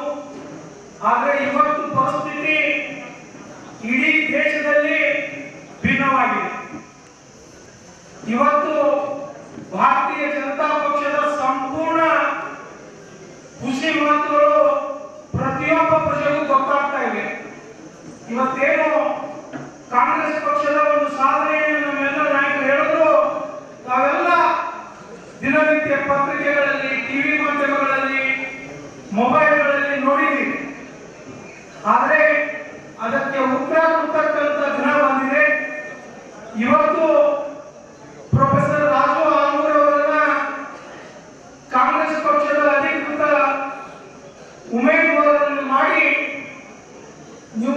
ವರ್ಷ ಈ ಬಿಜಾಪುರ ಲೋಕಸಭಾ ಕ್ಷೇತ್ರ ಕಾಂಗ್ರೆಸ್ ಪಕ್ಷ ಬಹುದಿನಗಳಿಂದ ಅಂದ್ರೆ 1998ರಲ್ಲಿ ಸನ್ಮಾನ್ಯ ಶ್ರೀ ಎಂ.ಬಿ. ಪಾಟೀಲ್ ಸಾಹೇಬರು ಕಾಂಗ್ರೆಸ್ಸಿನ ಸಂಸದರಾಗಿ ಹೋದ ನಂತರ ಯಾರು ಕಾಂಗ್ರೆಸ್ಸಿನ ಸಂಸದರಾಗಿಲ್ಲ. ಇವತ್ತು ಮತ್ತೆ ಅದನ್ನ ತರ್ತಕ್ಕಂಥ ಹುಮ್ಮಸ್ಸು ಯಾಕೆ ಬಂದಿದೆ ಅಂತಂದ್ರೆ ಈ ರಾಜ್ಯದಲ್ಲಿ ಸನ್ಮಾನ್ಯ ಶ್ರೀ ಸಿದ್ದರಾಮಯ್ಯ ಅವರ ನೇತೃತ್ವದ ಸರ್ಕಾರ 2013ರಿಂದ 2018ರವರೆಗೆ ನಾವೆಲ್ಲರೂ ಮನಸ್ಸಿನಲ್ಲಿರ್ತಕ್ಕಂಥ ಒಂದು ಕೆಲಸ ಬಹಳ ನಮ್ಮ ಜಿಲ್ಲೆಯವರಿಗೆ ಆಗಿದೆ. ಅದು ಏನಂದ್ರೆ ಸನ್ಮಾನ್ಯ ಶ್ರೀ ಎಂ.ಬಿ. ಪಾಟೀಲ್ ಸಾಹೇಬರು ಜಲಸಂಪನ್ಮೂಲ ಮುಖ್ಯಮಂತ್ರಿಗಳಾದರು. ಅವರು ಜಲಸಂಪನ್ಮೂಲ ಮಂತ್ರಿಗಳಾಗಿದ್ದ ವಿಜಯಪುರ ಜಿಲ್ಲೆಯ ರೈತಾಪಿ ಜನರಿಗೆ ಬಹುದೊಡ್ಡ ಕೊಡುಗೆಯನ್ನು ಕೊಟ್ಟರು. ಆ ಕೊಡುಗೆ ಏನಿದೆ ಅಂತಂದ್ರೆ ಪ್ರತಿಯೊಬ್ಬ ರೈತರು ಸಹ ಅವರ ಫೋಟೋ ಮನೆಯಲ್ಲಿ ಹಾಕಿಕೊಂಡು ಪೂಜೆ ಮಾಡತಕ್ಕಂಥ ಕೊಡುಗೆಯನ್ನು ಕೊಟ್ಟಿದ್ದಾರೆ ಅಂತ ಹೇಳಿದ್ರೆ ಅದು ಅತಿಶಯೋಕ್ತಿ ಆಗಲಿಕ್ಕಿಲ್ಲ. ಇಂಥ ಅನೇಕ ಕಾರ್ಯಕ್ರಮಗಳು ಅಂದಿನ ಮುಖ್ಯಮಂತ್ರಿಗಳು ಕೊಟ್ಟರು. ಜೊತೆಗೆ 2023ರ ಸಾರ್ವತ್ರಿಕ ಚುನಾವಣೆಯಲ್ಲಿ ಕೆಲವು ಘೋಷಣೆಗಳನ್ನ ನಮ್ಮ ಪಕ್ಷದ ನಾಯಕರು ಮುಖ್ಯಮಂತ್ರಿಗಳಾಗಿರ್ಬೋದು, ಉಪಮುಖ್ಯಮಂತ್ರಿಗಳಿರ್ಬೋದು ಹೇಳೋದು ಜಂಟಿಯಾಗಿ ಸೈನ್ ಮಾಡಿ ಪತ್ರಗಳನ್ನು ಕೊಟ್ಟು ಸರ್ಕಾರ ಬಂದ ಅತಿ ಅಲ್ಪಾವಧಿಯಲ್ಲಿ ಅವೆಲ್ಲವುಗಳನ್ನ ಈಡೇರಿಸಿದ್ದಾರೆ. ಅವು ಯಾವ ಯೋಜನೆ ಅನ್ನೋದನ್ನ ಕಾಂತಾ ನಾಯ್ಕ ಅವರು ಈಗಾಗಲೇ ವಿವರಣೆ ಹೇಳಿದ್ದಾರೆ. ಅದನ್ನು ಮತ್ತೆ ಪುನರಾವರ್ತನೆ ಮಾಡೋದಕ್ಕೆ ಹೋಗೋದಿಲ್ಲ ಸಮಯದ ಅಭಾವದಿಂದ. ಹೀಗಾಗಿ ನುಡಿದಂತೆ ನಡೆದಂತ ಸರ್ಕಾರ ಯಾವುದು ಇದೆ ಅಂತಂದ್ರೆ ಅದು ಸನ್ಮಾನ್ಯ ಶ್ರೀ ಸಿದ್ದರಾಮಯ್ಯ ನೇತೃತ್ವದ ಕಾಂಗ್ರೆಸ್ ಸರ್ಕಾರ ಅಂತ ಗಟ್ಟಿಯಾಗಿ ಹೇಳಬೇಕಾಗ್ತದೆ.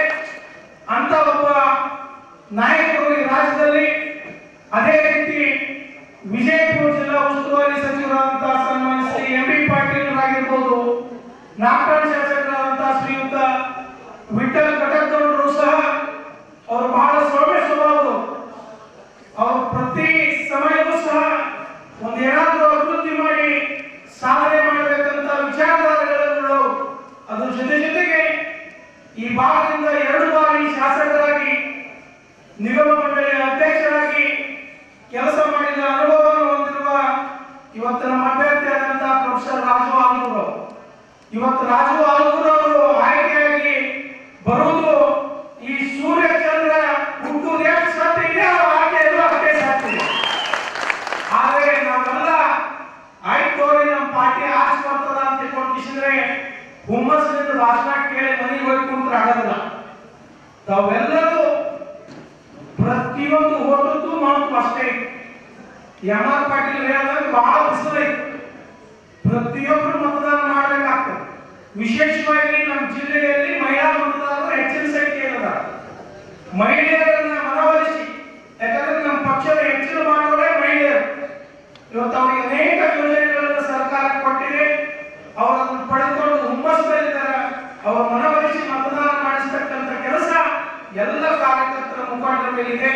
ಅಂತ ಕೆಲಸವನ್ನು ತಾವೆಲ್ಲರೂ ಮಾಡಿ ಈ ಒಂದು ಲೋಕಸಭಾ ಚುನಾವಣೆಯಲ್ಲಿ ನಮ್ಮ ಪಕ್ಷದ ಅಭ್ಯರ್ಥಿಯಾದಂತಹ ಆಲೂರು ಸಾಹೇಬರು ಜೈವೇರಿಯಿಂದ ಭಾಷೆ ಬರುವ ಮಟ್ಟದಲ್ಲಿ ತಾವೆಲ್ಲ ಕೆಲಸ ಮಾಡ್ತೀರಿ ಅಂತಕ್ಕಂಥ ವಿಶ್ವಾಸದಿಂದ ತಮ್ಮೆಲ್ಲರಿಗೂ ನಾವು ಬಿಜಾಪುರ ಜಿಲ್ಲಾ ಕಾಂಗ್ರೆಸ್ ಪಕ್ಷದ ಅಧ್ಯಕ್ಷರಾಗಿ ಇವತ್ತು ಮೊಟ್ಟ ಮೊದಲಿಗೆ ಅಧ್ಯಕ್ಷನಾದ ಮೇಲೆ ಬಹಳಷ್ಟು ಜನರು ನೋಡ್ತಾ ಇದ್ದಾರೆ. ಯಾಕಂದ್ರೆ ಇವತ್ತು ಬೆಳಗ್ಗೆ ಚರ್ಚಾದಲ್ಲಿ ಒಂದು ಕಾರ್ಯಕ್ರಮ ಉದ್ದೇಶಿಸಿ ಮಾತನಾಡಿದೆ. ಇದು 2ನೇ ಕಾರ್ಯಕ್ರಮ. ನಾನು ಈ ಜಿಲ್ಲಾ ಅಧ್ಯಕ್ಷನಾಗಬೇಕು ಅಂತಕ್ಕಂಥ ವಿಚಾರದಲ್ಲಿ ಸನ್ಮಾನ್ಯ ಶ್ರೀ ಎಂ.ಬಿ. ಪಾಟೀಲ್ ಸಾಹೇಬರಾಗಿರ್ಬೋದು, ಶಿವಾನಂದ ಪಾಟೀಲ್ ಆಗಿರ್ಬೋದು, ಶಾಸಕರಾದಂತಹ ಕಟಕಗೌಡರು, ಯಶವಂತರೇಗೌಡ ಪಾಟೀಲರು, ಅಪ್ಪಾಜಿ ನಾಡಗೌಡರು, ಮನಗೂಳಿಯವರು, ವಿಶೇಷವಾಗಿ ನಿಕಟಪೂರ್ವ ಅಧ್ಯಕ್ಷರು ಇವತ್ತಿನ ಲೋಕಸಭಾ ಅಭ್ಯರ್ಥಿಯಾದಂತಹ ಶ್ರೀಯುತ ರಾಜು ಆಲೂರು ಸಾಹೇಬ್ ಎಲ್ಲರೂ ಕೂಡಿ ಈ ಪಕ್ಷ ಎಲ್ಲ ಸಮಾಜಗಳನ್ನ ಗುರುತಿಸಬೇಕು, ಸಾಮಾಜಿಕ ನ್ಯಾಯ ಕೊಡಬೇಕು ಅಂತಕ್ಕಂಥ ಉದ್ದೇಶದಿಂದ ನನಗೊಂದು ಜವಾಬ್ದಾರಿಯನ್ನ ಹೊರಿಸಿದ್ದಾರೆ. ಆದರೆ ಎಂ.ಬಿ. ಪಾಟೀಲ್ ಸಾಹೇಬರು ಚರ್ಚಾದಲ್ಲಿ ಮಾತನಾಡುವಾಗ ಒಂದು ಸಣ್ಣ ಕಿವಿ ಮಾತನ್ನು ನನಗೆ ಹೇಳಿದ್ದಾರೆ. ಮಲ್ಲಿಕಾರ್ಜುನ ನೋಡಿ ನಿಮಗೊಂದು ಜವಾಬ್ದಾರಿಯನ್ನು ಹೊರಿಸಿದೆವು. ಇವತ್ತಿನವರೆಗೆ ನೀವು ಅದನ್ನು ನಿಭಾಯಿಸ್ತೀರಿ.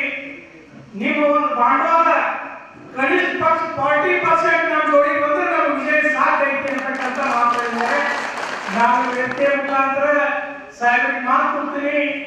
ನಾವು 40% ಸಾಹೇಬ್ರೆ 60% ಮೀರಿ, ಯಾಕಂದ್ರೆ ಜನರ ನಾಡಿ ಗೊತ್ತಾಗುತ್ತೆ.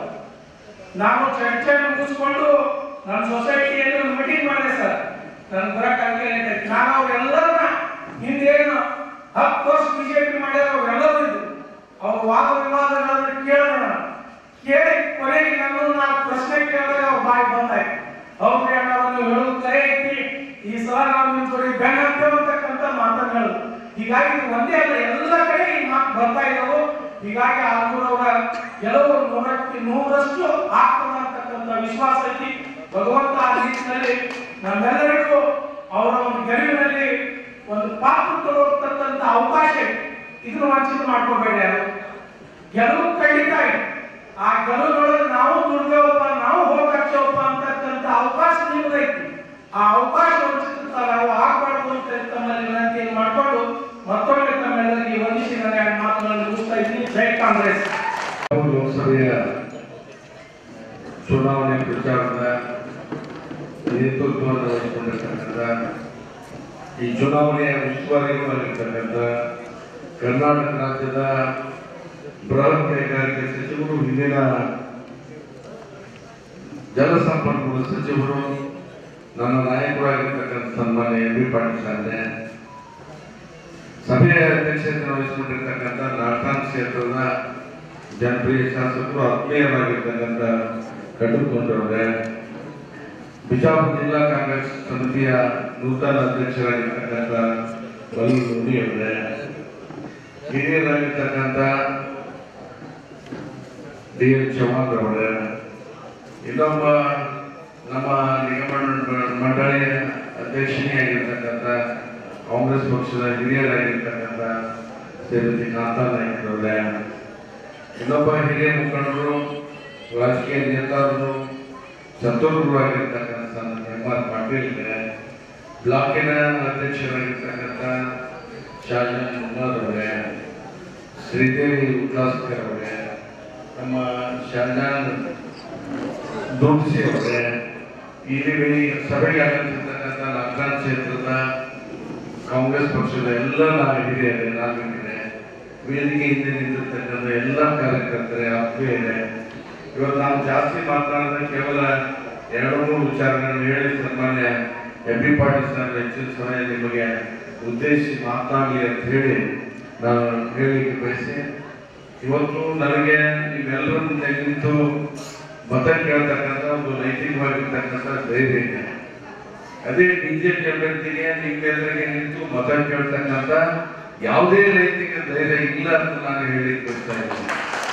ಇದಕ್ಕೆ ಕಾರಣ 2013ರಿಂದ 2018ರವರೆಗೆ ಬಹುಶಃ ಬಿಜಾಪುರ ಜಿಲ್ಲೆ ಬರಗಾಲವಾಗಿರ್ತಕ್ಕಂಥ ಈ ಜಿಲ್ಲೆ ಇಂಥ ಮರುಭೂಮಿಗೆ ಕಾಯಕಲ್ಪವನ್ನು ಕಲ್ಪಿಸಿ ಸಮಗ್ರ ನೀರಾವರಿ ಯೋಜನೆಗಳನ್ನ ಅನುಷ್ಠಾನ ಮಾಡುವ ಮುಖಾಂತರ ಈ ನಾಡನ್ನ ಹಸಿರು ನಾಡನ್ನಾಗಿ ಮಾಡಿರ್ತಕ್ಕಂಥ ಕೀರ್ತಿ ಸನ್ಮಾನ್ಯ ಎಂ ಬಿ ಪಾಟೀಲ್ ಸಲ್ತಾ ಇದೆ. ಈ ಯೋಜನೆಯಿಂದ ಲಕ್ಷಾಂತರ ರೈತರಿಗೆ ನಮ್ಮ ಜಿಲ್ಲೆಯಲ್ಲಿ ಅನುಕೂಲ ಆಗಿ ಅವರ ಆರ್ಥಿಕ ಸಂಪೂರ್ಣ ಬದುಕು ಬದಲಾವಣೆ ಮಾಡಿರ್ತಕ್ಕಂಥ ಒಂದು ಜವಾಬ್ದಾರಿ ಕೀರ್ತಿ ಅವರಿಗೆ ಸಲ್ತಾ ಇದೆ. ಅವರ ಕೆಲಸಗಳು ನನ್ನ ಬೆನ್ನು ನಿಂತಿರುವುದರಿಂದ ನನಗೆ ನಮ್ಮ ಪಕ್ಷ ಕೆಲಸ ಮಾಡಿದೆ, ನೀರಾವರಿ ಯೋಜನೆಗಳನ್ನ ಜಾರಿಗೆ ತಂದಿದೆ, ನೀವೆಲ್ಲ ನನ್ನ ಪಕ್ಷಕ್ಕೆ ನನಗೆ ಮತ ಹಾಕಿರತಕ್ಕಂಥ ನೈತಿಕವಾದಂತಹ ಧೈರ್ಯ ಇದೆ. ಮತ್ತು ನಾನು ಕಳೆದ 25 ವರ್ಷಗಳಿಂದ ನಿಮ್ಮ ಜೊತೆ ಇದ್ದೇನೆ.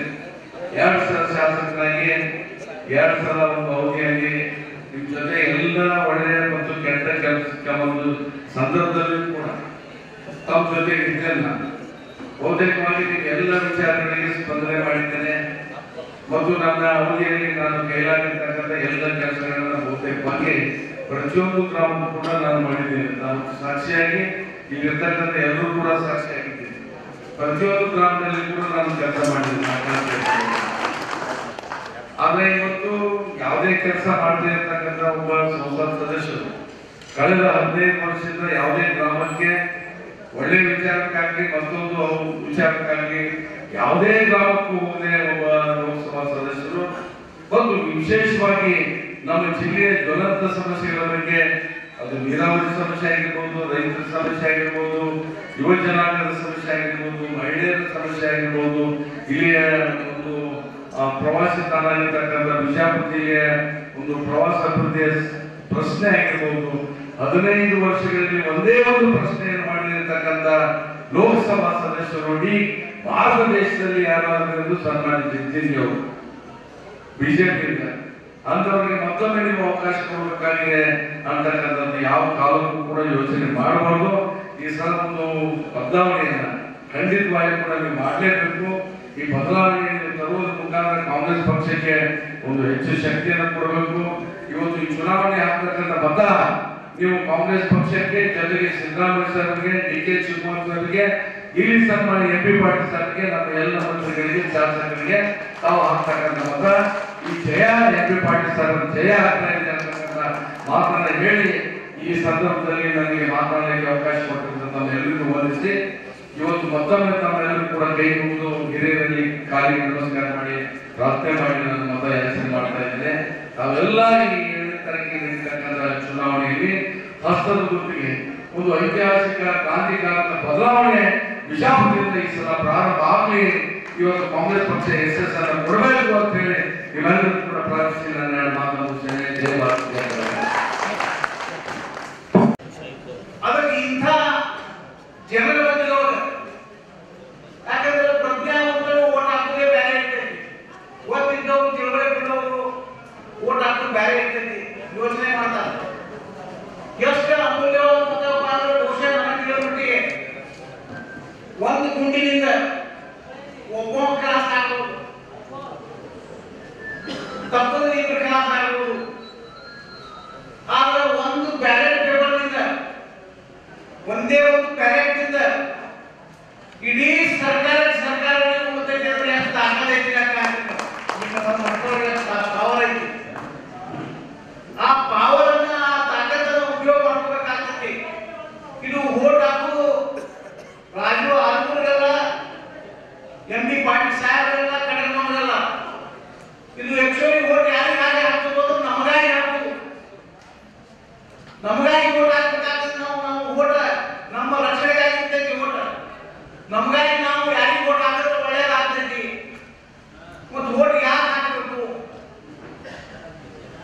ಯೋಚನೆ ಮಾಡಿದ್ದೀವಿ. ಇವತ್ತು ಎಲ್ಲರೂ ಮಾತಾಡ್ತೇವೆ, ಹ್ಯಾಂಗ ಮಾತಾಡ್ತೇವಪ್ಪ ಅಂದ್ರೆ ಚುನಾವಣೆ ಬಂದಾಗ ಈಗ ಹೇಳಿದ್ರು ಅವ್ರ ಮನೆಗೆ ಹೋಗ್ತೇವೆ, ಬರೀ ಸಾಹೇಬ್ರ ಅಂತಾರೆ. ಅವ್ರ ಮನೆಗೆ ಬಂದಾಗ ನಾವು ಏನ್ ಮಾಡ್ತೀವಿ, ಇಲ್ಲೇ ಕಟ್ಟಿ ಹಾಕೊಂಡ್ಬಿಡ್ತೇವೆ. ಏನೇ ಹಾಸ್ಟೆಲ್ ಸ್ವಲ್ಪ ಕಟ್ಟಿ ಹಾಕೊಂಡ್ಬಿಡ್ತೀವಿ. ಆದ್ರೆ ಕಟ್ಟಿ ಹಾಕಿದ ಮ್ಯಾಗ ಮುಂದೆ ಅವರಿಂದ ಓಟ್ ತಗೊಂಡು ಹೋಗೋರು 5 ವರ್ಷ ನಾವು ಆಕಾಶನಾಗಿರ್ತೀವಿ. ಮುಂದೆ ಆ ಓಟ್ ಹಾಕಿದವ ಬರ್ತಾನ, ನಮ್ಮ MLA ಬರ್ತಾನ, ನಮ್ಮ MLA ಬರ್ತಾನ, ನಮ್ಮ MP ಬರ್ತಾನ, ನೋಡ್ತಾ ಇರ್ತಾನೆ, ಬ್ಯಾಂಕ್ ನೋಡ್ತಿರ್ತಾನೆ ಆಕಾಶನಾಗ. ನಾವು ಅವ್ರಿಗೆ ಕೈ ಬಿಟ್ಟಿರ್ತೀವಿ, ಅವ್ರು ದಪ್ಪ ಅಂತ ಹೇಳಿ ಭೂಮಿಯಾಗ ಬಿಟ್ಟಿರ್ತಾರೆ. ಹಂಗ ಆಗ್ಬಾರ್ದಲ್ಲ. ನಾವು ಆ ಥರ ನಮ್ಗೆ ಆಗ್ಬಾರ್ದಲ್ಲ ಅನ್ನೋ ಉದ್ದೇಶ ಇರ್ತದ್ರೆ ನಾವು ಪ್ರಾಮಾಣಿಕವಾಗಿ ನಮ್ಮ ಮತವನ್ನು ಯೋಚನೆ ಮಾಡಿ ಹಾಕ್ಬೇಕಾಗ್ತದೆ. ಬಂಧುಗಳೇ, ಇವತ್ತು ನೋಡಿ ನೀವು, ಇವತ್ತು ನಾವು ನಮ್ಮ ಓಟ್ ನಮಗಾಗಿ ಹಾಕ್ಬೇಕಾದ್ರೆ ಇವತ್ತು ನೋಡಿ ದೇಶದ ಬಗ್ಗೆ ಬಹಳಷ್ಟು ಮಾತನಾಡಬೇಕಾದ ಸಮಯ ಕಾರ್ಯಕ್ರಮಗಳದಾವ. ಅದಕ್ಕೆ ಅದನ್ನು ಸನ್ಮಾನಿಸಿ MP ಪಾಟೀಲ್ ಸಾಹೇಬರು ಮಾತಾಡ್ತಾರೆ.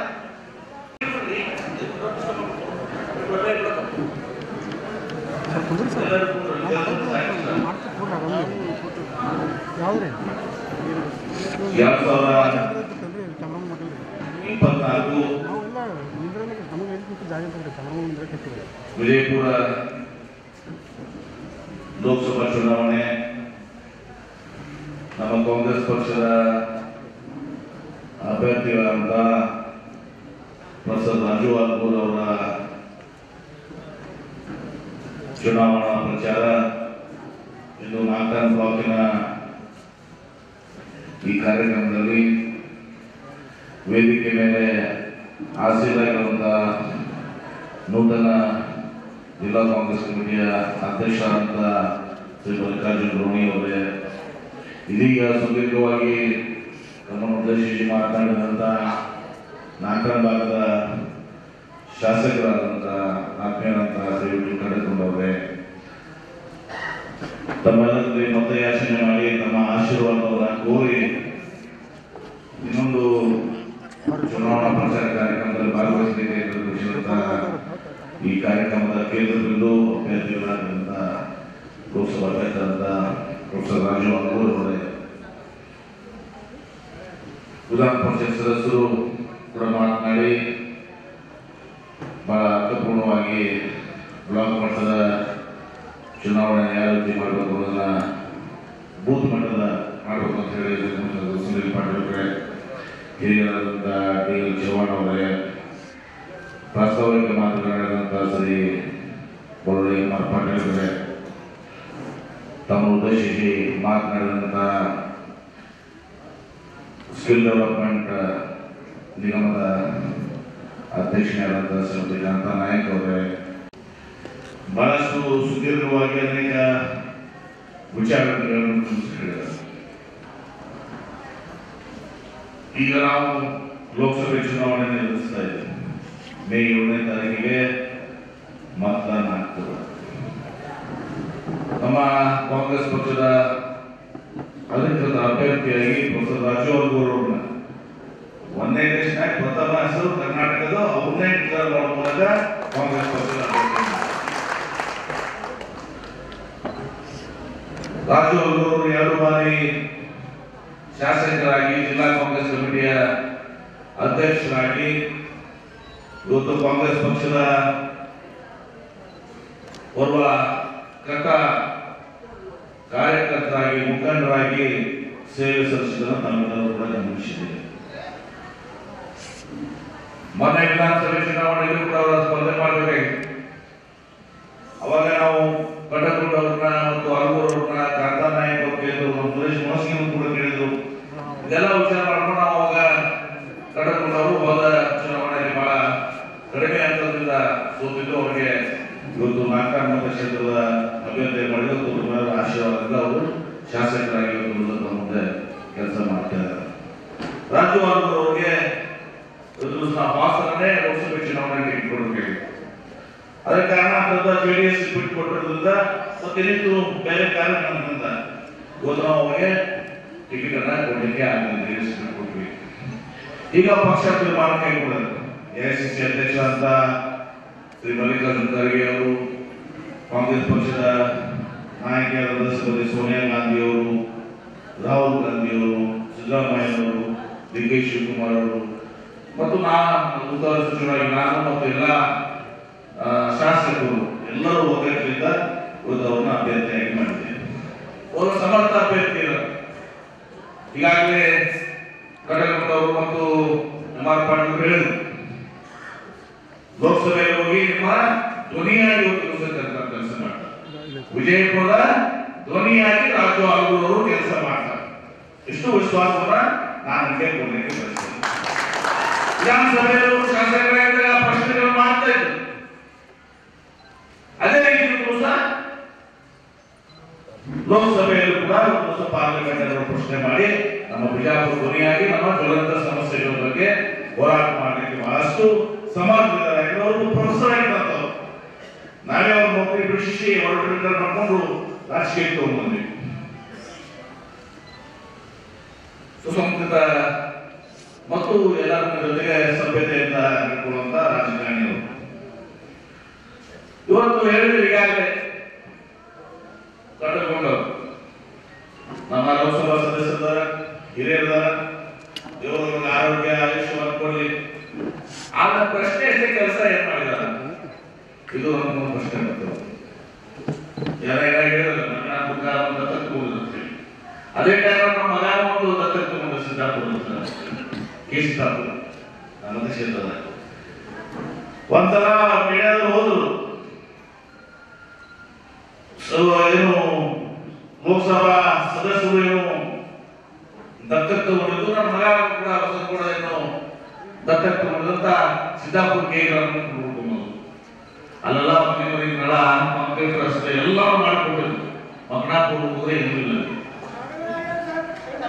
ಕೇಳಪ್ಪ ನಿನ್ನ ಗೊತ್ತೈತಿ ಈ ಮಗನಾಪುರಕ್ಕೆ ಏನು ಮಾಡಿದ ಅದು ನಾವು ಮಾಡಿದ್ವಿ. ದೊಡ್ಡ ಮಗನಾಪುರ ಕೆರೆಯನ್ನ ತುಂಬಿಸುವಂತ ಕೆಲಸ ಮಾಡಿದ್ವಿ.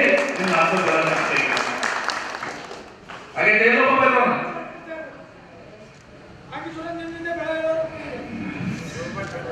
ಸ್ವಲ್ಪ ನನಗೆ ಜಾಸ್ತಿ ಭಾಷೆ ಮಾಡ್ತೀನಿ. ಹೀಗೆ ಅವರೇನು ಕೂಡ ನಾವು ವೈಯಕ್ತಿಕ ಮಾತಾಡ್ತಿಲ್ಲ. ಅವರ ಆರೋಗ್ಯದ ಬಗ್ಗೆ, ಅವರ ವಯಸ್ಸಿನ ಬಗ್ಗೆ ನಾವು ಮಾತಾಡೋದು. ಆ ವಿಷಯದಲ್ಲಿ ಕೆಲಸ ಏನ್ ಮಾಡಿದ್ರಿ? ಅದಕ್ಕೆ ಕೆಲಸ ಮಾಡಿದ್ರಿ. ಏನು ಕೆಲಸ ಮಾಡಿ ಒಂದು ಪ್ರಶ್ನೆ ಕೇಳಿ ಪಾರ್ಲಿಮೆಂಟ್ ಉಪಯೋಗ ಏನು? ಬಹಳ ಆರೋಗ್ಯ ರೋಡ್ ರೈಲ್ವೆ ಓವರ್ ಬ್ರಿಡ್ಜ್ ಅಂತ ಹೇಳ್ತಾರೆ. ಆ ರೈಲ್ವೆ ಓವರ್ ಬ್ರಿಡ್ಜ್ ನಾನು ಜಿಲ್ಲಾ ಮಂತ್ರಿ ರಾಜ್ಯ ಸರ್ಕಾರ 50%, ಕೇಂದ್ರ ಸರ್ಕಾರ 50%. ನಾವು ಕೊಟ್ಟಿದ್ದೀವಿ ರೈಲ್ವೆ ಓವರ್ ಬ್ರಿಡ್ಜ್ ಮಾಡಿದ್ದೀವಿ. ಅದು ಯಾವ್ದೀಗ ಶೇರ್ ಹಾಕಿದಾರ ಅಧಿಕಾರಿಗಳು ಕೂತಾರಲ್ಲ, ಸ್ವಾಭಾವಿಕವಾಗಿ ಪ್ರತಿ ರಾಜ್ಯಕ್ಕೆ ಒಂದು ಜಿಲ್ಲೆಗೆ ಸೆಂಟ್ರಲ್ ಓಡ್ ಮಾಡ್ಬೋದು. ಅದು ಓಡ್ ಬಂದ್ಮೇಲೆ ಸಂಸದರ ನೀವು ಏನ್ ಮಾಡಿದ್ದೀವಿ? ಇದು ಒಂದು ಭಾಗ. ಎರಡನೇ ನಮ್ಮ ನರೇಂದ್ರ ಮೋದಿ ಅವರು, ನಮ್ಮ ಪ್ರಧಾನಮಂತ್ರಿಗಳು 2014 ಅವರು ಬಹಳ ದೊಡ್ಡ ಪ್ರಚಾರ ಮಾಡಿದ್ರು. 1,000 ಕೋಟಿ ರೂಪಾಯಿ ಪ್ರಚಾರ ಖರ್ಚು ಮಾಡಿದ್ರು. ಖರ್ಚು ಮಾಡಿ ಹೇಳಿದ್ರು, ನಾನು ಪ್ರಧಾನಮಂತ್ರಿ ಆದ್ರೆ ದೇಶದಲ್ಲಿ ದೊಡ್ಡ ಬದಲಾವಣೆ ತಗೊಂಡ್ಬರ್ತೀನಿ. ಕಾಂಗ್ರೆಸ್ ಪಕ್ಷದವರು 70 ವರ್ಷ ಏನ್ ಮಾಡಿದಾರ ಅದನ್ನು ಕೇವಲ 7 ವರ್ಷದಲ್ಲಿ ಮಾಡಿ ತೋರಿಸ್ತೀನಿ, 5 ವರ್ಷದಲ್ಲಿ ಮಾಡಿ ತೋರಿಸ್ತೀನಿ. ವಿದೇಶದಲ್ಲಿ ಕಪ್ಪು ಹಣ ಸ್ವಿಟ್ಜರ್ಲೆಂಡ್ ಬ್ಯಾಂಕ್ ಆ ಕಪ್ಪು ಹಣದಿಂದ ಎಲ್ಲ 130 ಕೋಟಿ ಜನರ ಅಕೌಂಟ್ನಾಗ 15 ಲಕ್ಷ ರೂಪಾಯಿ ಹಾಕ್ತೀವಿ ಅಂತ ಹೇಳಿದ್ರು. ಯಾರು ಗೊತ್ತಾಗ 15 ಲಕ್ಷ ಬ್ಯಾಂಕ್ ನೀವೇ ಮಾಡಿದ್ರೆ ನಿಮಗೂ ಗೊತ್ತಾಗ ಬಿಡಪ್ಪ ಅವ್ರಿಗೂ ಬಂದಿಲ್ಲ. ವರ್ಷ 2 ಕೋಟಿ ಉದ್ಯೋಗ ಸೃಷ್ಟಿ ಮಾಡ್ತೀನಿ ಅಂತ ಹೇಳಿದ್ರು. ನೌಕರಿ 2 ಕೋಟಿ, 5 ವರ್ಷ 10 ಕೋಟಿ ಆಗ್ಬೇಕಾಗಿತ್ತು. ಈಗ 10 ವರ್ಷ 2014 2024 ಎಷ್ಟಾಗಬೇಕಾಗಿತ್ರಿ? 10 ಕೋಟಿ 20 ಕೋಟಿ ಉದ್ಯೋಗ ಆಗ್ಬೇಕಾಗಿತ್ತು. 20 ಕೋಟಿ ಉದ್ಯೋಗ ಆಗೋದ್ರಿ ಈ ನೋಟ್ ಬ್ಯಾನ್ ಮಾಡೋದ್ರಿಂದ ಮತ್ತು ಆರ್ಥಿಕ ಪರಿಸ್ಥಿತಿಯನ್ನು ಸರಿಯಾಗಿ ಮಾಡಿದ್ರೆ ಕೋಟ್ಯಾಂತರ ಹಳೆ ನೌಕರಿಗಳಿಗೆ ಉದ್ಯೋಗ ಅವರು ಕಳ್ಕೊಂಡಿದ್ದೀವಿ. ನಾವು ಕರೋನಾ ಸರಿಯಾಗಿ ನಿಭಾಯಿಸಿದೆ. ನೋಟ್ ಬ್ಯಾನ್ ಹೇಳಿದ್ರೆ ನಾಲ್ಕು ಜೈಲು, ಕರ್ನಾಟಕದವರು ಸುಪ್ರೀಂ ಕೋರ್ಟ್ ಜೈಲು. 86% ಹಣ ವಾಪಸ್ ಬರಬೇಕಾಗಿತ್ತು, 98% ಇರ್ಬೋದು. ಅದು 1 ರೂಪಾಯಿಗೂ ಕಪ್ಪು ಹಣ ಹೊರಬಂದಿಲ್ಲ. ಎಷ್ಟು ಮಂದಿ ಜೀವ ಕಳ್ಕೊಂಡ್ರು, ಎಷ್ಟು ಹಾನಿ ಆಯ್ತು ನೋಟ್ ಬ್ಯಾನ್ ಮಾಡೋದ್ರಿಂದ. ನಾನು ಹೇಳಿದ ನಾಗರತ್ನವರು ಜಸ್ಟಿಸ್ ನಾಗರತ್ನವರು ಹೇಳಿದ ಹೇಳಿದ್ರಿ ರೈತರ ಆದಾಯ ದುಡ್ಡು ಮಾಡ್ತೀವಿ ಅಂತ ಹೇಳಿದವರು. ರೈತರ ಆದಾಯ ಡಬಲ್ ಆಗಲಿಲ್ಲ. ಇಲ್ಲಿ ನಾವು ನೀರಾವರಿ ಮಾಡಿ ಅಂತರ್ಜಲ ಮಾಡಿ ಇವತ್ತು ರೈತರ ಆದಾಯ 2 ಲಕ್ಷ ರೂಪಾಯಿ ಭೂಮಿ ಬರುವಾಗ ಗೊತ್ತಿರಿ. ಮೊದಲೇ ಭೂಮಿ ಕಿಮ್ಮತ್ತ 2 ಲಕ್ಷ ರೂಪಾಯಿ ಇತ್ತು. ಈಗ ಬರೋಣ 20 ಲಕ್ಷ ಮೊದಲೇ ಇರ್ತದೆ.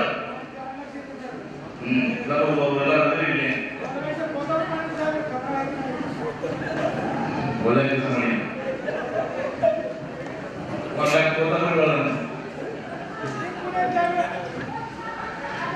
ಏನು ಮಾಡಿ. ಆಮೇಲೆ ಅಕ್ಷಯ ದಿನ ಅಂತ ಒಳ್ಳೆ ದಿನ ಬರ್ತವೆ. ಪೆಟ್ರೋಲ್ ರೇಟ್ 64 ಈಗ 108 ರೂಪಾಯಿ. ಕಾಂಗ್ರೆಸ್ ಸರ್ಕಾರ ಇದ್ದಾಗ ಮನಮೋಹನ್ ಸಿಂಗ್ ಅವರು ಪ್ರಧಾನಮಂತ್ರಿಗಳಿದ್ದಾಗ, ನರಸಿಂಹ ರಾವ್ ಪ್ರಧಾನಮಂತ್ರಿದಾಗ, ರಾಜೀವ್ ಗಾಂಧಿ ಪ್ರಧಾನಮಂತ್ರಿದಾಗ ಪೆಟ್ರೋಲ್ ರೇಟ್ 1 ರೂಪಾಯಿ ಜಾಸ್ತಿ ಆದ್ರೆ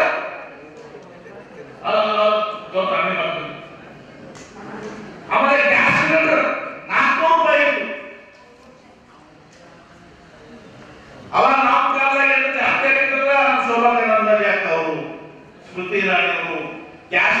ಮೇಲೆ ಹೋರಾಡ್ತಿದ್ರು ಎಲ್ಲಿ ತುಂಬ ಉಳ್ಳಾಗಡ್ಡಿ ಬೆಲೆ ಟೊಮೆಟೊ ಬೆಲೆ ಜಾಸ್ತಿ ಉಳ್ಳಾಗಡ್ಡಿ ಟೊಮೆಟೊ ಬೆಲೆ ಆಗ್ತಿದ್ವು 400 ರೂಪಾಯಿ ಇದ್ದು 401 ರೂಪಾಯಿ ಅಲ್ಲ 410 ರೂಪಾಯಿ ಅಲ್ಲ 400 ರೂಪಾಯಿ ಇದ್ದು 1200 ರೂಪಾಯಿ 2.8 ರೂಪಾಯಿ ಹಾಕಿದ್ರು ಈಗ ಏನದಾರು ಈಗ ಯಾಕೆ ನಡೆಯಿಲ್ಲ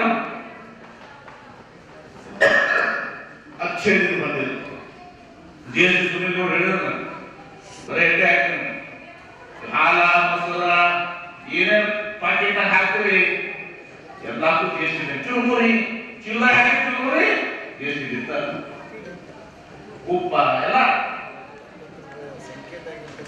ಮತ್ತೆ ಮಾಡಿದ್ರು ಜಿಎಸ್ಟಿ ಹಾಕ್ತಾರೆ 18%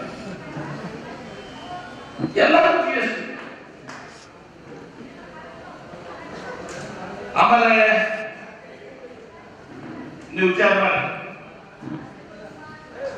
ಹೇಳಿದ್ರು ನಾನು ಹಣ ತಿನ್ನಂಗಿಲ್ಲ ತಿನ್ನೋகூட ನಾ ಖಾऊंगा ನಾ ಖಾನೆ दूंगा ನಾ ಬಾರಿ ಪ್ರಾಮಾಣಿಕ ವ್ಯಕ್ತಿ ನನಗೇನು ಹಿಂದೂ ಇಲ್ಲ ಮುಂದೂ ಇಲ್ಲ ಅಂತ ಹೇಳಿ ಪ್ರಧಾನಮಂತ್ರಿಗಳು ಬಹಳ ಈ ವಿಶ್ವದಲ್ಲಿ ಹೇಳ್ಕೊಂಡಾಗ್ತದೆ ಅದು ಮನೆ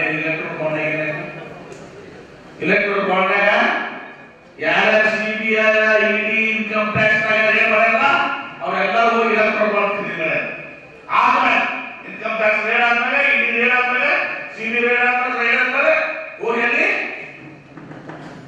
ವಾಟರ್ ಲಂಚ ಅಫಿಷಿಯಲ್ ಬಾಂಡ್ ಲೀಗಲ್ ಆಗಿ ಯಾರೆಲ್ಲ ಕಾಂಟ್ರಾಕ್ಟ್ ತಗೊಂಡಾರ ಅವರು ಪೇಮೆಂಟ್ ಮಾಡ್ಯಾರ ಉದಾಹರಣೆಗಾಗಿ ಈಗ ಆರು ಕೊಟ್ಟಲ್ಲ ಲಾಟ್ರಿ ನಾವು 750 ಕೋಟಿ ರೂಪಾಯಿ ಮತ್ತು ನಾ ಖಾऊंगा ನಾ ಖಾನೆ दूंगा और ಇದೆಲ್ಲಿದಲ್ಲ ಇದು ಮನೆ ಹೇಳ್ತಾರೆ ತಮಿಳುನಾಡು ಒಂದು ಅದ್ರಾಗ ಇಂಟರ್ವ್ಯೂ ನಿನ್ನೆ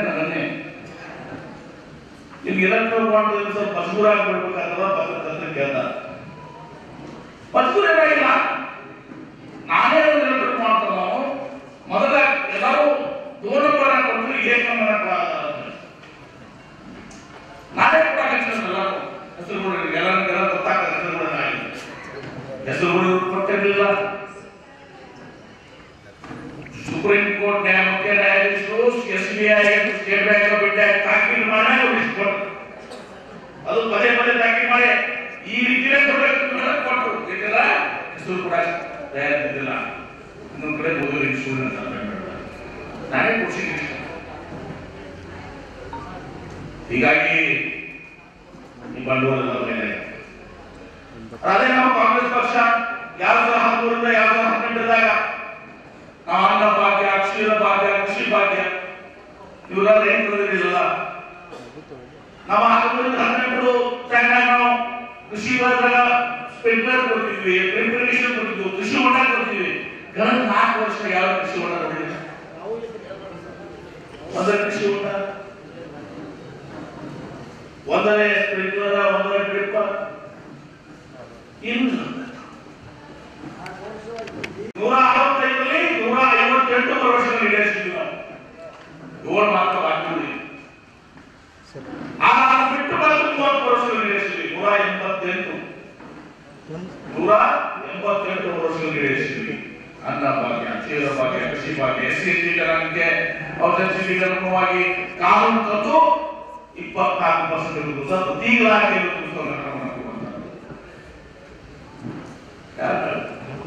ಒಂದು ಸರ್ಕಾರ ನೋಡಿ ಅದು ನೋಡಿ ನಾವು ಎಲ್ಲೋ ಹೋಗ್ತದೆ ನಾವು ಮಾಡ್ತೀವಿ ಅದು 2018 ಏನ್ ಮಾಡಿದ್ರು 600 ತಮ್ಮ ಪ್ರಣಾಳಿಕೆಯಲ್ಲಿ ಮ್ಯಾನಿಫೆಸ್ಟೋದಲ್ಲಿ 600 ಭರವಸೆಗಳನ್ನು ಕೊಟ್ಟರು 600 ಭರವಸೆ ಕೊಟ್ಟರು ಒಂದು ಇರಿಗೇಷನ್ ನೀರಾವರಿಗೆ 1 ಲಕ್ಷ ಕೋಟಿ 1 ಲಕ್ಷ ರಕ್ತದಲ್ಲಿ ಬರ್ಕೊಡ್ತೀನಿ ಅಂತ ಹೇಳಿದ್ರು ರಕ್ತದಲ್ಲಿ ಬರ್ಕೊಡ್ತೀನಿ ಅಂತ ಹೇಳಿದ್ರೆ ಕಡ್ಮೋರ ನಿಮ್ಮ ಮಾಜಿ ಪಕ್ಷದ ನಿಮ್ಮ ಸ್ನೇಹಿತರು ಗುರುಗಳು ಏನೇನು 608 ಲಕ್ಷ 10% ಹೋಗಿಲ್ಲ 2%. 550 ವರ್ಷಗಳು ಶಿವಾಯಣ ಹೋದ ಮೋದಿಯವರಿಗೆ ಎಲ್ಲರೂ ಹೋಯ್ತು, ಉದ್ಯೋಗ 15 ಲಕ್ಷ ಎಲ್ಲ ಸುಳ್ಳಾಯ್ತು. ಅದೇ ನಮ್ಮ ಮನಮೋಹನ್ ಸಿಂಗ್ ರೈತರ ಸಾಲ ಮನ್ನಾ ಮಾಡಿ 72,000 ಕೋಟಿ ರೂಪಾಯಿ ನ್ಯಾಷನಲ್ ಬ್ಯಾಂಕ್. ಇವತ್ತು ಮಹಾತ್ಮ ಗಾಂಧಿ ಗ್ರಾಮ ಪಂಚಾಯತ್ ಶಿಕ್ಷಣ ಕಾಯ್ದೆ ತಗೋರಿ, ಆಹಾರ ಭದ್ರತೆ ಕಾಯ್ದೆ ತಗೋರಿ, ಎಲ್ಲವೂ ಕಾಂಗ್ರೆಸ್ ಸರ್ಕಾರದಲ್ಲಿ. ಇವತ್ತು ಬಡವರಿಗೆ ಭೂಮಿ ಕೊಡುವಂತದ್ದು, ರೇಷನ್ ಕಾರ್ಡ್ ನಷ್ಟ ತಂದವರು ಇಂದಿರಾ ಗಾಂಧಿ ಅವರು, ವೃದ್ಧಾಪ್ಯ ವೇತನ, ಅಂಗವೈಕಲ್ಯ ವೇತನ, ಈ ಪೆನ್ಷನ್ ಅಂತ ಇರುವಂತವರು ಇಂದಿರಾ ಗಾಂಧಿ ಅವರು, ಹಸಿರು ಕ್ರಾಂತಿಯನ್ನು ಮಾಡಿದಂತವರು ಇಂದಿರಾ ಗಾಂಧಿ ಅವರು ಮತ್ತು ಲಾಲ್ ಬಹದ್ದೂರ್ ಶಾಸ್ತ್ರಿ ಅವರು, ಕ್ಷೀರ ಕ್ರಾಂತಿಯನ್ನು ಮಾಡಿದಂತವರು ಲಾಲ್ ಬಹದ್ದೂರ್ ಶಾಸ್ತ್ರಿ ಅವರು, ಆಲ್ಮಟ್ಟಿ ಅಣೆಕಟ್ಟನ್ನು ಪ್ರಾರಂಭ ಮಾಡಿದವರು ಲಾಲ್ ಬಹದ್ದೂರ್ ಶಾಸ್ತ್ರಿ ಅವರು ಪ್ರಧಾನಮಂತ್ರಿ ಇದ್ದಾರೆ. ಏನು ಮಾಡಿದ್ರು? ಕಾಂಗ್ರೆಸ್ 70 ವರ್ಷಕ್ಕೆ ಏನು ಮಾಡಿದ್ರು?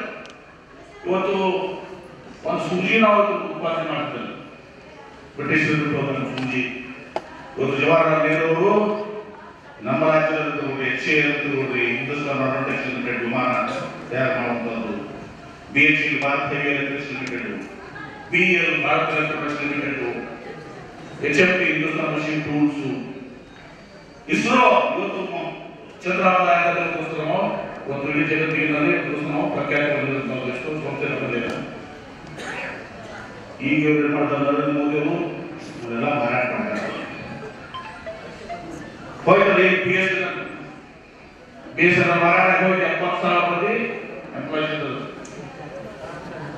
ಎಷ್ಟು ಮಂದಿ ಒಂದೇ ವರ್ಷ ಪಡ್ತಾನೆ 70,000 BSNL BLS ತುಂಬೋದು.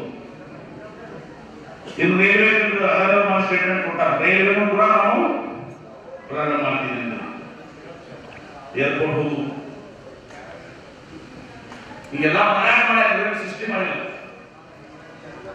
ಮತ್ತೆ ಕಾಂಗ್ರೆಸ್ 70 ವರ್ಷ ಏನ್ ಮಾಡಿದ? IIT ಯಾರು ಮಾಡಿ, Indian Institute of Technology, AIIMS ಇವೆಲ್ಲರೂ ಕೂಡ ಆಗಿದ್ದು ನಮ್ಮ ಕಾಂಗ್ರೆಸ್ ಸರ್ಕಾರದಲ್ಲಿ. ಇದ್ರ ಬಂದಾಗ ಅಲ್ಲ, ಅತಿ ಕಂಗನಾ ರಾಣಾವತ್ ಅಂತ ಆಕ್ಟ್ರೆಸ್ ಅಮ್ಮ ಏನೋ ಟಿಕೆಟ್ ಕೊಟ್ಟರೆ ಹಿಮಾಚಲ ಪ್ರದೇಶನಲ್ಲಿ. ಆ ಬಾಯಿಗೆ ನಿಜವಾಗಿ ಸ್ವಾತಂತ್ರ್ಯ ಸಿಕ್ಕಿದ್ದು ಭಾರತ ದೇಶಕ್ಕೆ 1947 ಅಲ್ಲ, 2014 ನಮ್ಮ ಮಸ್ತಾಗಿ ವಿಚಾರ ಈ ನಾವೆಲ್ಲ ಹೇಳಿದ್ರು. ಅದು ಸೋಷಿಯಲ್ ಮೀಡಿಯಾದಾಗ ನೋಡಿರ್ತೀವಿ ಏನು ಮಾಡ್ತಾರೆ, ವಾಷಿಂಗ್ ಮಷಿನ್ ಸಿಗ್ತಾರೆ. ಈಗ ಒಳಗೆ ವಾಷಿಂಗ್ ಮಷಿನ್ ಬಿಗಿ ವಾಷಿಂಗ್ ಮಷಿನ್ ಹಾಕಿದ್ರೆ ಸ್ವಚ್ಛ ಬರುತ್ತೆ, ಅದಕ್ಕೆ ಕೇಸಲ್ಲ ಸಿಗಲ್ರಿ. 23 ಮಂದಿ ವಾಷಿಂಗ್ ಮಷಿನ್ ಹಾಕಿ ತೋರಿಸ್ತಾರೆ. ಅಜಿತ್ ಪವಾರ್ ಎಂತೆಲ್ಲ ಭ್ರಷ್ಟಾಚಾರ ಆಗೋದ ಒಳಗೆ ಹಾಕ್ತಾರೆ ಮೇಲೆ ಅವೆಲ್ಲ ಎಲ್ಲ ಕೇಸ್ಗಳು ಚಂದ್ರನ್ ಭುಜಬಲ್, ನಮ್ಮ ಯಾರು ಪ್ರಫುಲ್ ಪಟೇಲ್, ಹಿಮಾಂತ ಬಿಸ್ವಾ, ಇವರೆಲ್ಲರೂ ಬಿಜೆಪಿ ವಾಷಿಂಗ್ ಮಷಿನ್ ಒಳಗೆ ಹಾಕಿ ತೆಗೆದು ಮಾಡೋರು ಸ್ವಚ್ಛ ಆಗಿರ್ತಾರೆ. 23 ಅಶೋಕ್ ಚೌಹಾಣ್, ಆದರ್ಶ ಹೌಸಿಂಗ್ ಸೊಸೈಟಿ. ಈಗ ಒಟ್ಟು ಏನಾಗ್ಬಿಟ್ಟೈತಿ, ಎಲ್ಲ ಮಾಧ್ಯಮಗಳನ್ನ ಬಹುತೇಕ ಮಾಧ್ಯಮಗಳನ್ನ ಎಲ್ಲ ಸಿಟಿ ಮಾಡ್ತಾರೆ. ಬಹುತೇಕ 70% ಮಾಧ್ಯಮಗಳನ್ನ ಸಿಟಿ ಮಾಡ್ತಾರೆ. ಆ ಮಾರಾಟಗಳ ಬಗ್ಗೆ ಈ ದೇಶ ನಡೆದ ಯಾವ ಸಲುವಾಗಿ? ಒಂದ್ ಕಡೆ ಮೋದಿಯವರು ಶಾ, ಇವರು ಮಾರಾಟ ಮಾಡೋದು, ಸೆಲರ್ಸು, ಬಯರ್ಸು, ಅದಾನಿ ಅಂಬಾನಿ, ಬಯರ್ಸ್ 4 ಮಂದಿ ಸಮಾಜ. ಇದನ್ನ ನೀವು ಅರ್ಥ ಮಾಡ್ಕೋಬೇಕು. ಬರೇ ಭಾಷಣ ಕೇಳಿ ಹೋಗುದು ಬೇಡ, ನೀವು ಯಾಕೆ ಹೇಳಿದ್ರೆ ನಿಮಗೂ ಅರ್ಥ ಆಗುತ್ತೆ. ನಾವು ಗ್ಯಾರಂಟಿ ಕೊಟ್ಟಿವಿ. ಗೃಹ ಜ್ಯೋತಿ 200 ಉದ್ದೇಶಿತ ಫ್ರೀ ಕೊಟ್ಟಿವಿ. ಗೃಹಲಕ್ಷ್ಮಿ 2,000 ರೂಪಾಯಿ ಪ್ರತಿಯೊಂದು ಕುಟುಂಬ ಕೊಟ್ಟಿರೋದ್ರಿ. ದುಬೈ ಕೊಟ್ಟಿರೋದ ಬರ್ತಾವ್ರಿ 2,000 ರೂಪಾಯಿ ಅಕ್ಕಗಳ 2 ಯೂನಿಟ್ ಫ್ರೀ. ಅನ್ನಭಾಗ್ಯ 5 ಕೆಜಿ ಅಕ್ಕಿ ಮತ್ತು 5 ಕೆಜಿ ಕೇಂದ್ರ ಸರ್ಕಾರ ಸಹಕಾರ ಮಾಡಿದ್ರೆ 170 ರೂಪಾಯಿ.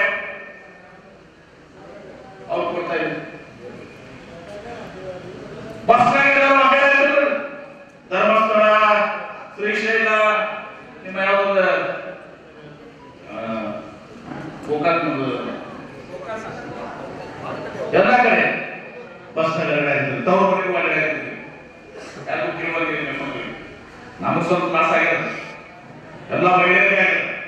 ಅದ್ರ ಮುಂದೆ ಸ್ವಲ್ಪ ಇಲ್ಲಿ ನಾವು ಏನು ಮಾಡಬೇಕಾಗಿದೆ, ನಮ್ಮ ಕಣ್ಮಂದಿರ ಬರೀ ರಾಕಾಗಳು ಅವರು ಚಾನ್ಸ್ ಕೊಡೋರಿ. ಅದಕ್ಕೆ ಇವತ್ತು ನುಡಿದಂತೆ ನಡೆದಿದ್ದೀವಿ. ಇನ್ನೊಂದು ಕಡೆ ಸುಳ್ಳು ಹೇಳುವಂಥದ್ದು, ಕಡೆ ಒಂದು ಸತ್ಯ ಹೇಳುವಂಥದ್ದು, ಎಲ್ಲರೂ ವಿಚಾರ ಮಾಡಿ ಮತವನ್ನು ಹಾಕಬೇಕಿಲ್ಲ. ಸುದ್ದಿಗಳು ಹೇಳಿದಾಗ ಬರೀ ಭಾಷಣ ಮಾಡೋದನ್ನ ಕೇಳಿ ಹೋಗೋದಾಗಲ್ಲ.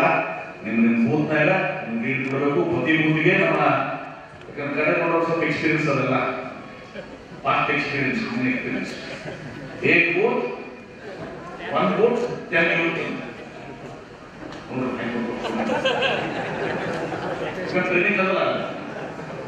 ಒಂದು ಬೂತ್ 10 ಯೂತ್ ಅವನ ಕನ್ನಡನಾಗಿ ಹೇಳ್ತೀನಿ. ಮತ್ತೆ ಕಟ್ಟಕೊಂಡು ಒಂದು ಬೂತ್ 10 ಯೂತ್ ಮನೆ ಆಗುವ ನೀವು ಒಂದು ಬೂತ್ 10 ಮೂವ್ ಮಾಡಿ ನೀವು ಒಂದು ಮಾಡಿ ಹೊಸ ಪ್ರಯೋಗ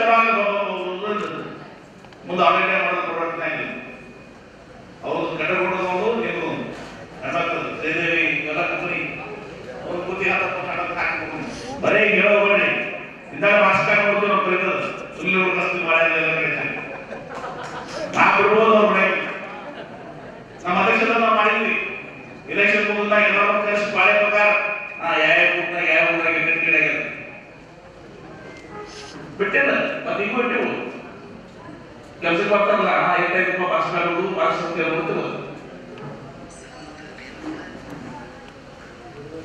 ಅದು ಈ ಸಲ ಮಾತು ಮಾಡಿದ್ವಿ. ಈ ಸಲ ಹೇಳಿ ಹಿಂದಿನಾಗ್ಯದ ಈ ರಾಜ್ಯವಾದ ಎಲೆಕ್ಷನ್ದಾಗ ಅದನ್ನೆಲ್ಲ ನೀವು ರಾಜ್ಯವಾದ ಏನ್ ಮಾಡ್ಕೊಂಡ್ರ ಆ ಸಲ ಏನು ಮೈನಸ್ ಆಗಲ್ಲ.